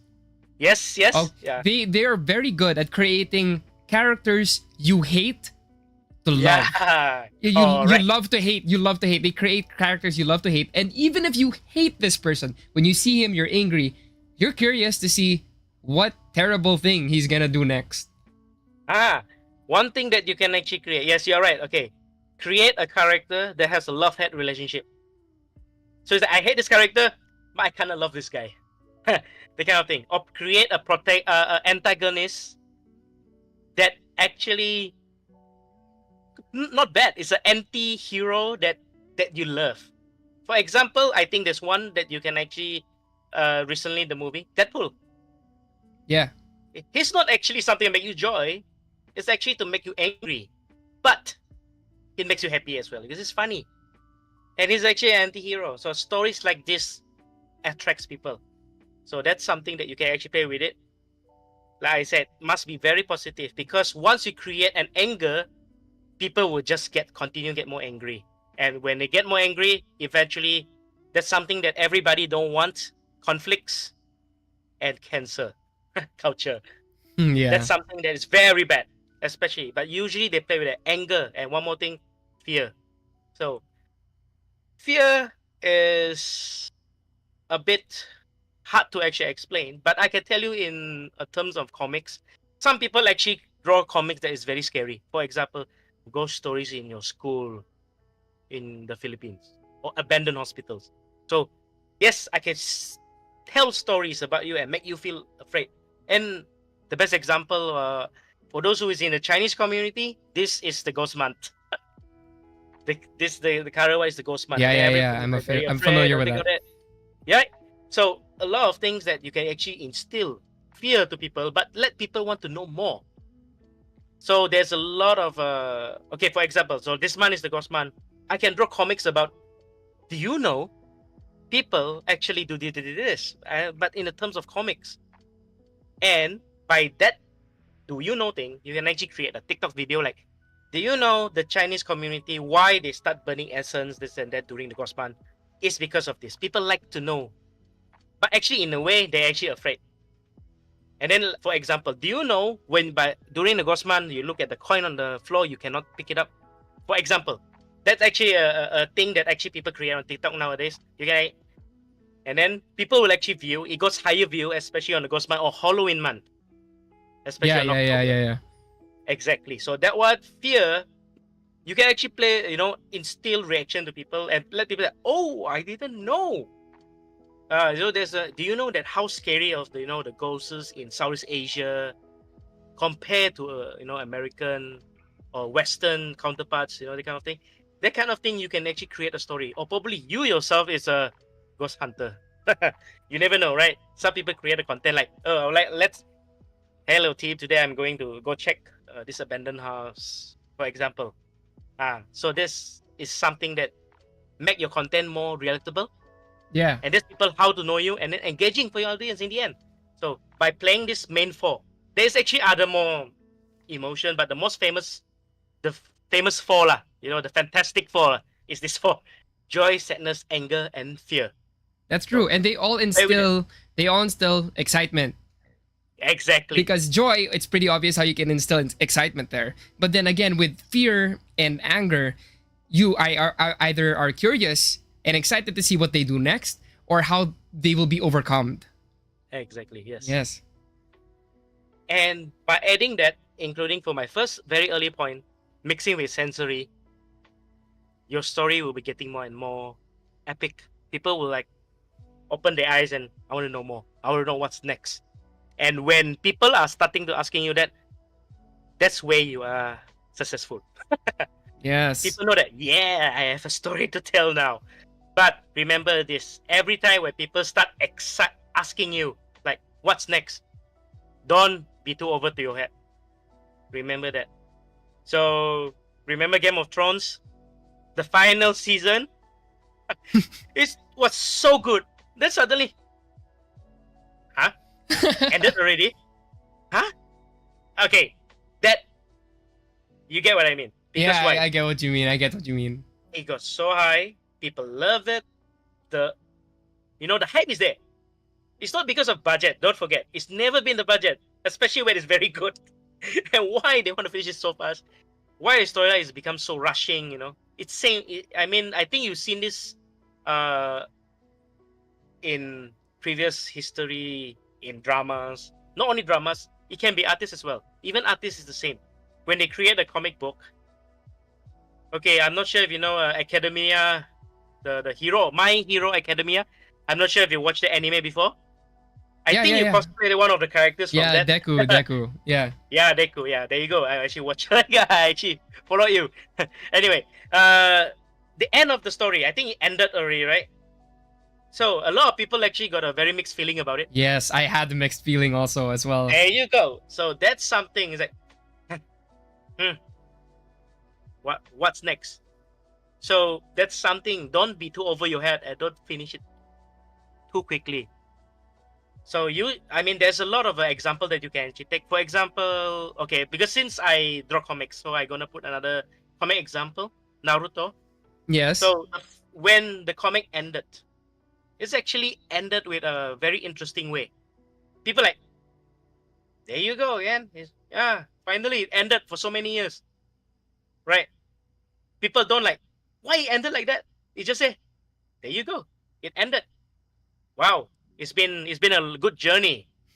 That's where because why the story was actually being told carefully and precisely in a way. And without a rush.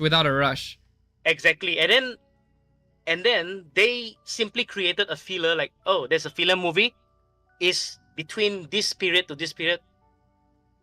And they'd be like, oh wow, I should know, I need to watch that. Even though Naruto ended, for example, the comic ended, the anime ended. I mean, the first anime ended, right? Then they suddenly come up with another filler. Oh, it's like, do you know, between here and here, what happened? That's where you instill curiosity to people. Like, you know what? Let me watch the movie. As a Naruto fan, okay, let's go and watch. For example, so that's something that you can actually instill more curiosity. And as branding, marketing efforts, that's something that you can actually make money out of. That's true. Because if you Yeah. haven't even seen like the whole series and there's context that's being mentioned in that filler movie, you're gonna want to watch the rest of it as well. Exactly. And then a lot of people like, okay, I think we as humans, we are currently in this current generation, in a way, regardless how it is, a bit of FOMO, fear of missing out. And then sometimes by telling, like as humans being, let's say you heard another story from another person, you are very proud if you are the first person to actually read that story and tell it to another friend. That's the storytelling of that you need to achieve to other people. When you share the story to other people, that people will share your story to the next one, and that goes back to my first word when I say, like, cave. Why people draw the thing on the cave during 1,000 years before? Because why Yes. they want to tell the story to the people, saying that I used to hunt an ox here, and I win because I'm very young, and I got my first ox kill, for example. And then that story shares to a lot of generations. And when your comic share, for example, comics, or probably a shoutcaster or a cosplayer. So cosplayer, of course, Alodia is one. Even though she's not active, people still call her as a cosplayer. Then suddenly she appears. Oh, it's Alodia, man! Then people know the story already. And then if you are, probably when you follow her, you are still probably maybe just finish your secondary school, when they go into university, right? And Mhm. now you're like, hey son, just say the hey son, this is the cosplayer that is very awesome. I used to follow her, she's one of the person, and then you once upon a time, technically you actually telling the story to your son, and that's where you share your story to the next generation. So it's the same thing. Same goes to comics, shortcasting, artist, designer. It's all the same. Like me, I'm sharing the story of Stanley. Stanley is no longer here with us, but Yeah. his story resonates with everything: movie, comics, even fan-based stories. So, like me sharing it, that's why the story continues, and that's where you create, a very powerful brand, just based on storytelling. All right. Yeah, you're right. That's There you go. okay. Yeah. Yeah, that went full circle. So that was a really good. I don't know, Well, like longest insight went back to the cave paintings. But thank you so much. Thank you so much, Candy. Is there anything else you want to add, or are you good? one last one. Okay, let's go. I want to hear it. You're actually One really last good at one. these. Yeah. One last one. Remember, by creating a story of yourself, creating a story arc. Okay, for those who watch animes, there's always an arc. Mm-hmm. Yeah. The best, longest, one of the longest anime that I've been watching until today. For example, One Piece. One Piece is not even done yet. It's so Exactly, it's long. still ongoing. Okay, why I'm using this anime as an example. When you tell people about One Piece, people is like, there's so many episodes. You, of course, you won't tell like, hey, please watch episode 341. No one knows about that. No one cares about that episode. So how do you tell it? Hey, do check this story arc. Google that and watch. Then people realize, oh, this story arc consists of 16 episodes about that story. So, in your own storyline, please create a story arc, or more, may I say, a chapter or a project. So a lot of artists like me, we like to use project. So that project can be weeks, months to years. So it depends on how do you plan it. Same like a story arc. So as a cosplayer, for example, okay, this year I am trying to do a Genshin Impact cosplay store, okay, based on the episodes that I love. Okay, for example. So you're gonna cosplay for this typically character, and then you say why you love this character so much. Not because of trend, by the way, not because of fandom or trend. You create your own story because of that. And yet people will start to resonate within you, or probably the community itself. And that's how it hooks people. Okay? It hooks Yeah. people into that. Okay, so here we go, guys. I mean, you can write down if you guys want. There is a few tips to keep in mind. All right. The first tip is to start with a clear idea of what you want to convey on your story, in Yes. your story. Okay. It can be a theme, even a message. By the way, like for me, I used to have a like a how we call it self affirmatory messages, like you got this, I can do this, I am I am empowering myself, I am in power, that kind of thing. So, or a moral that you want the audience to take away from your account, like for example, like, hey guys, this is based on my experience. Do not do this, do not do that. Things that people want to learn. So with this in mind, right, it's very easy to craft your narrative, and you can even do whatever with it, even as a cosplayer as well. Or let's say, for example, you want to share a message, but you don't need to be a specific cosplayer. You can be a different cosplayer, for example, or even as a shoutcaster for a game, a favorite game. You can even share that message with your own style. And most importantly, it leads to that conclusion. Remember that theme, that message, and that moral that you want people to know. For example, be you. So probably what I'm telling you the whole story here, right? Like the main theme I want people to know is be yourself. For example, so but I'm Yes. telling a lot of things, but in the end, it's about be It yourself. goes full So circle. It goes back to the exactly, theme. Yeah. exactly. So same thing when you want to create a narrator of your story, goes full circle, go back to where you come from. That's tip number one. Tip number two, create a strong opening that hooks your audience and draws them in. There is a lot of ways, a lot of even TikTok itself, they even tell you how to use powerful statement, powerful hook words that people want to watch, or powerful things that the algorithm love to see. Whatever that is, in the end, it must resonate with you. So it could be intriguing question, a powerful statement, or intriguing scenario. Okay, immediately captures their attention. Like POV. Okay, recently okay, this one of the trending one. POV. I'm doing this. But then when you people watch the video, it's something that is funny. It can be sad. It's up to you. So remember this: create a strong opening that hooks your audience. All right. Tip number three: build tension. There you go. Or conflict, depending throughout your story. Conflict. The word conflict here is depending on you. Okay, by introducing obstacles. So, for example, just now, Cholo, you actually share a story, right, about yourself. You Yeah. actually share a bit of your obstacle without even realizing it. But that's what you want. By introducing obstacle or challenges that your character can overcome. There you go. And people will you create a sense of tension. Actually, I feel I feel like, oh, I feel a bit of a pity, like, oh no. But then you actually try it, man. Wow, that's awesome. I should be you, I should be like you. And that's where you create something, Yeah, you create that relatability keep because some other people might be afraid of other things, but you're yes, showing it correct. can be overcome. So even if they're not afraid of the ocean or something like that, they're afraid of something else. But I still, Exactly. like I got the confidence to beat it up, to beat my own fear, and it kind of like Correct. makes it relatable for others. And in the end, right?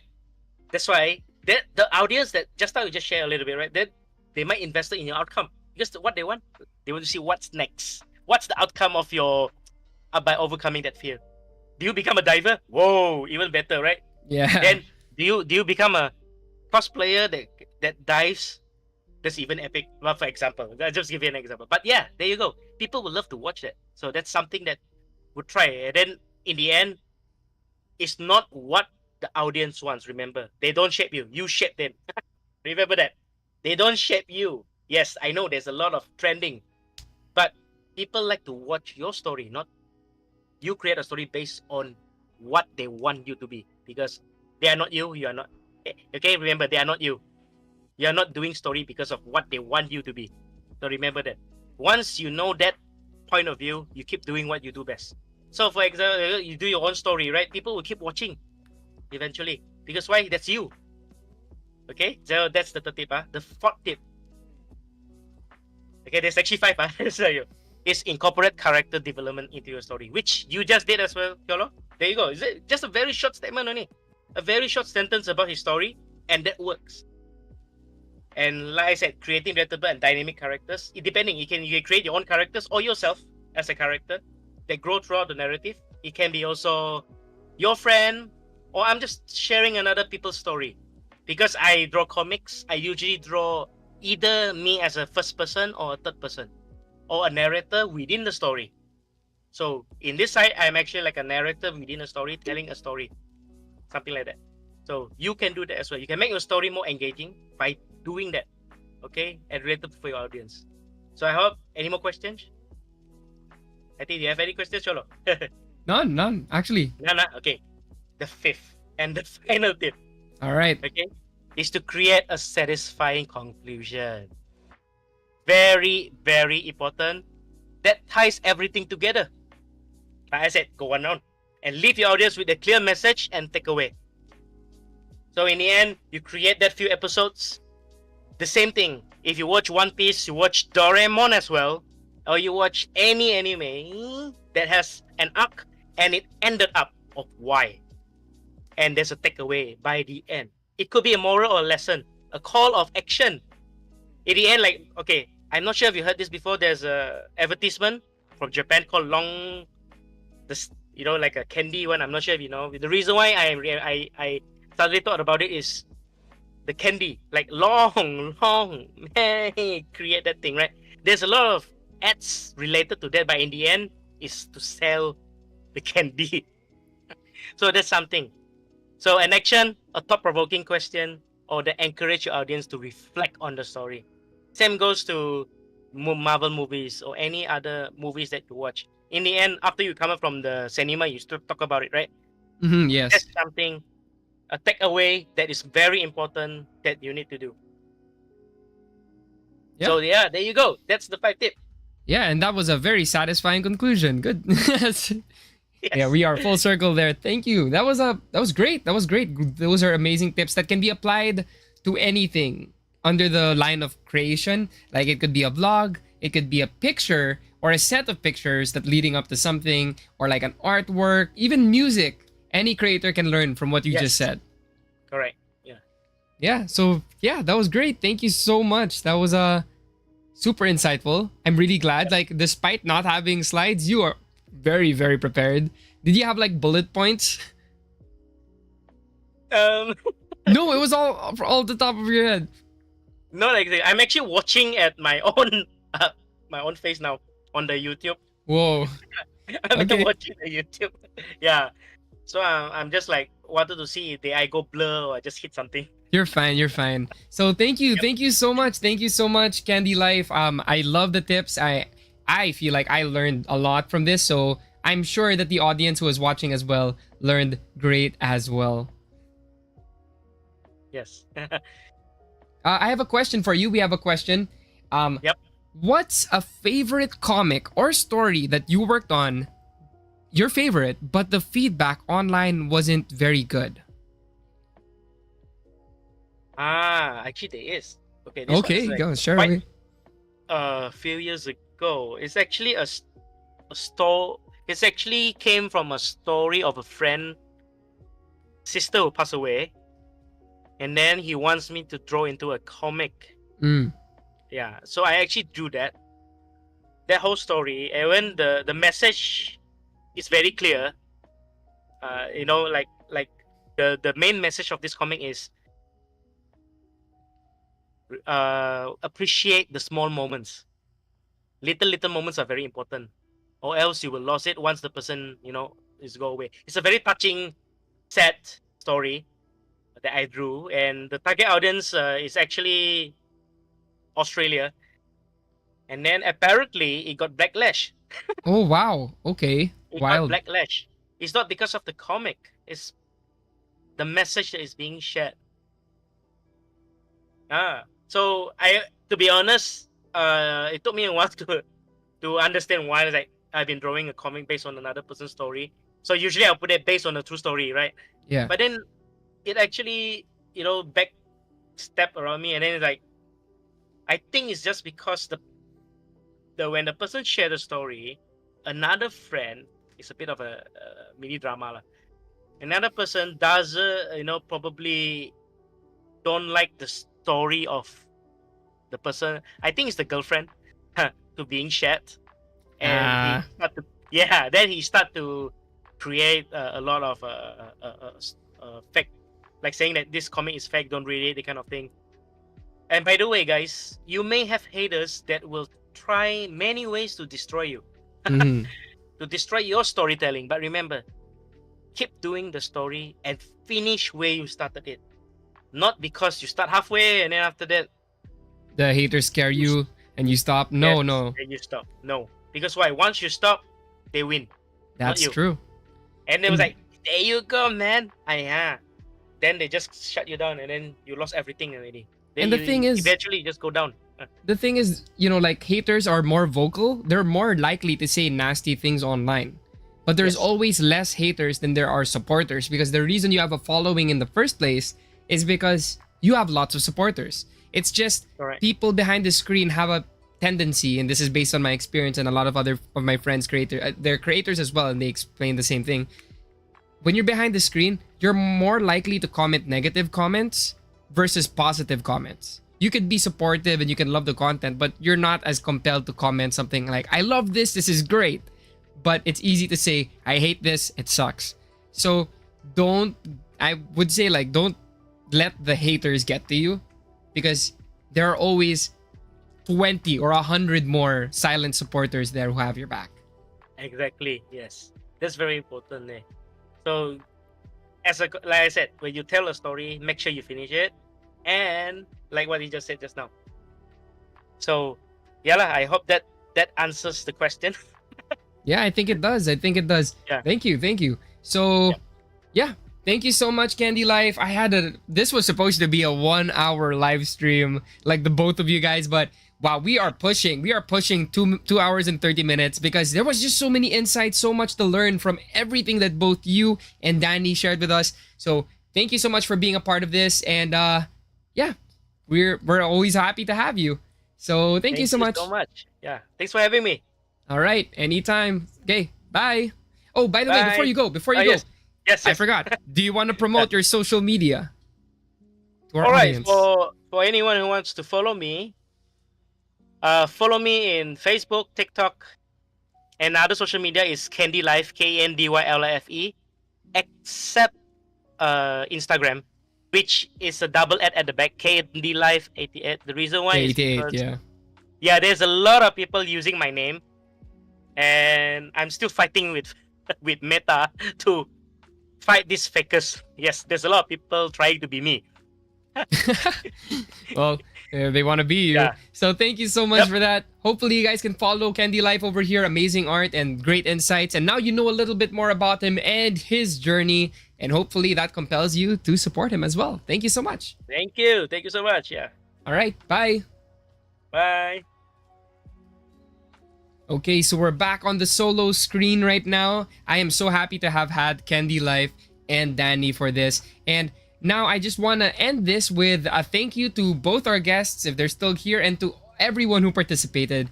And not to mention, we also have a little thing that we're doing in Gank called we have a campaign for digital creators just like Candy Life and Danny. So if you're a digital creator, if you're a digital artist, we have a campaign wherein you can earn more money by doing either, here they are, digital goods or commission listings this August. So you can earn up to 10% more by creating digital listings as an artist, or commissions. The commissions that I mentioned earlier, the new feature, try that out. So you get two things from that. Basically, if you try the commissions feature, you do it for a month. Again, you're going to get $10 once you do the survey. And then this digital artist campaign, you can get up to 10% more. So all you have to do is register on Gank. And then if you earn at least one or more than $100, you get 5% extra from the commission incentive. And if you actually hit $2,000 more than $2,000, you get 10% bonus. So we're just gonna gift you that because of your hard work. So thank you again so much, everyone. Hope you guys enjoyed. Again, this is Gank Studios, where we interview all the greatest and the best artists out there making a name for themselves and being professionals at what they do. Once again, I'm Cholo Tolentino. Hope you guys enjoyed, and good night. See you guys.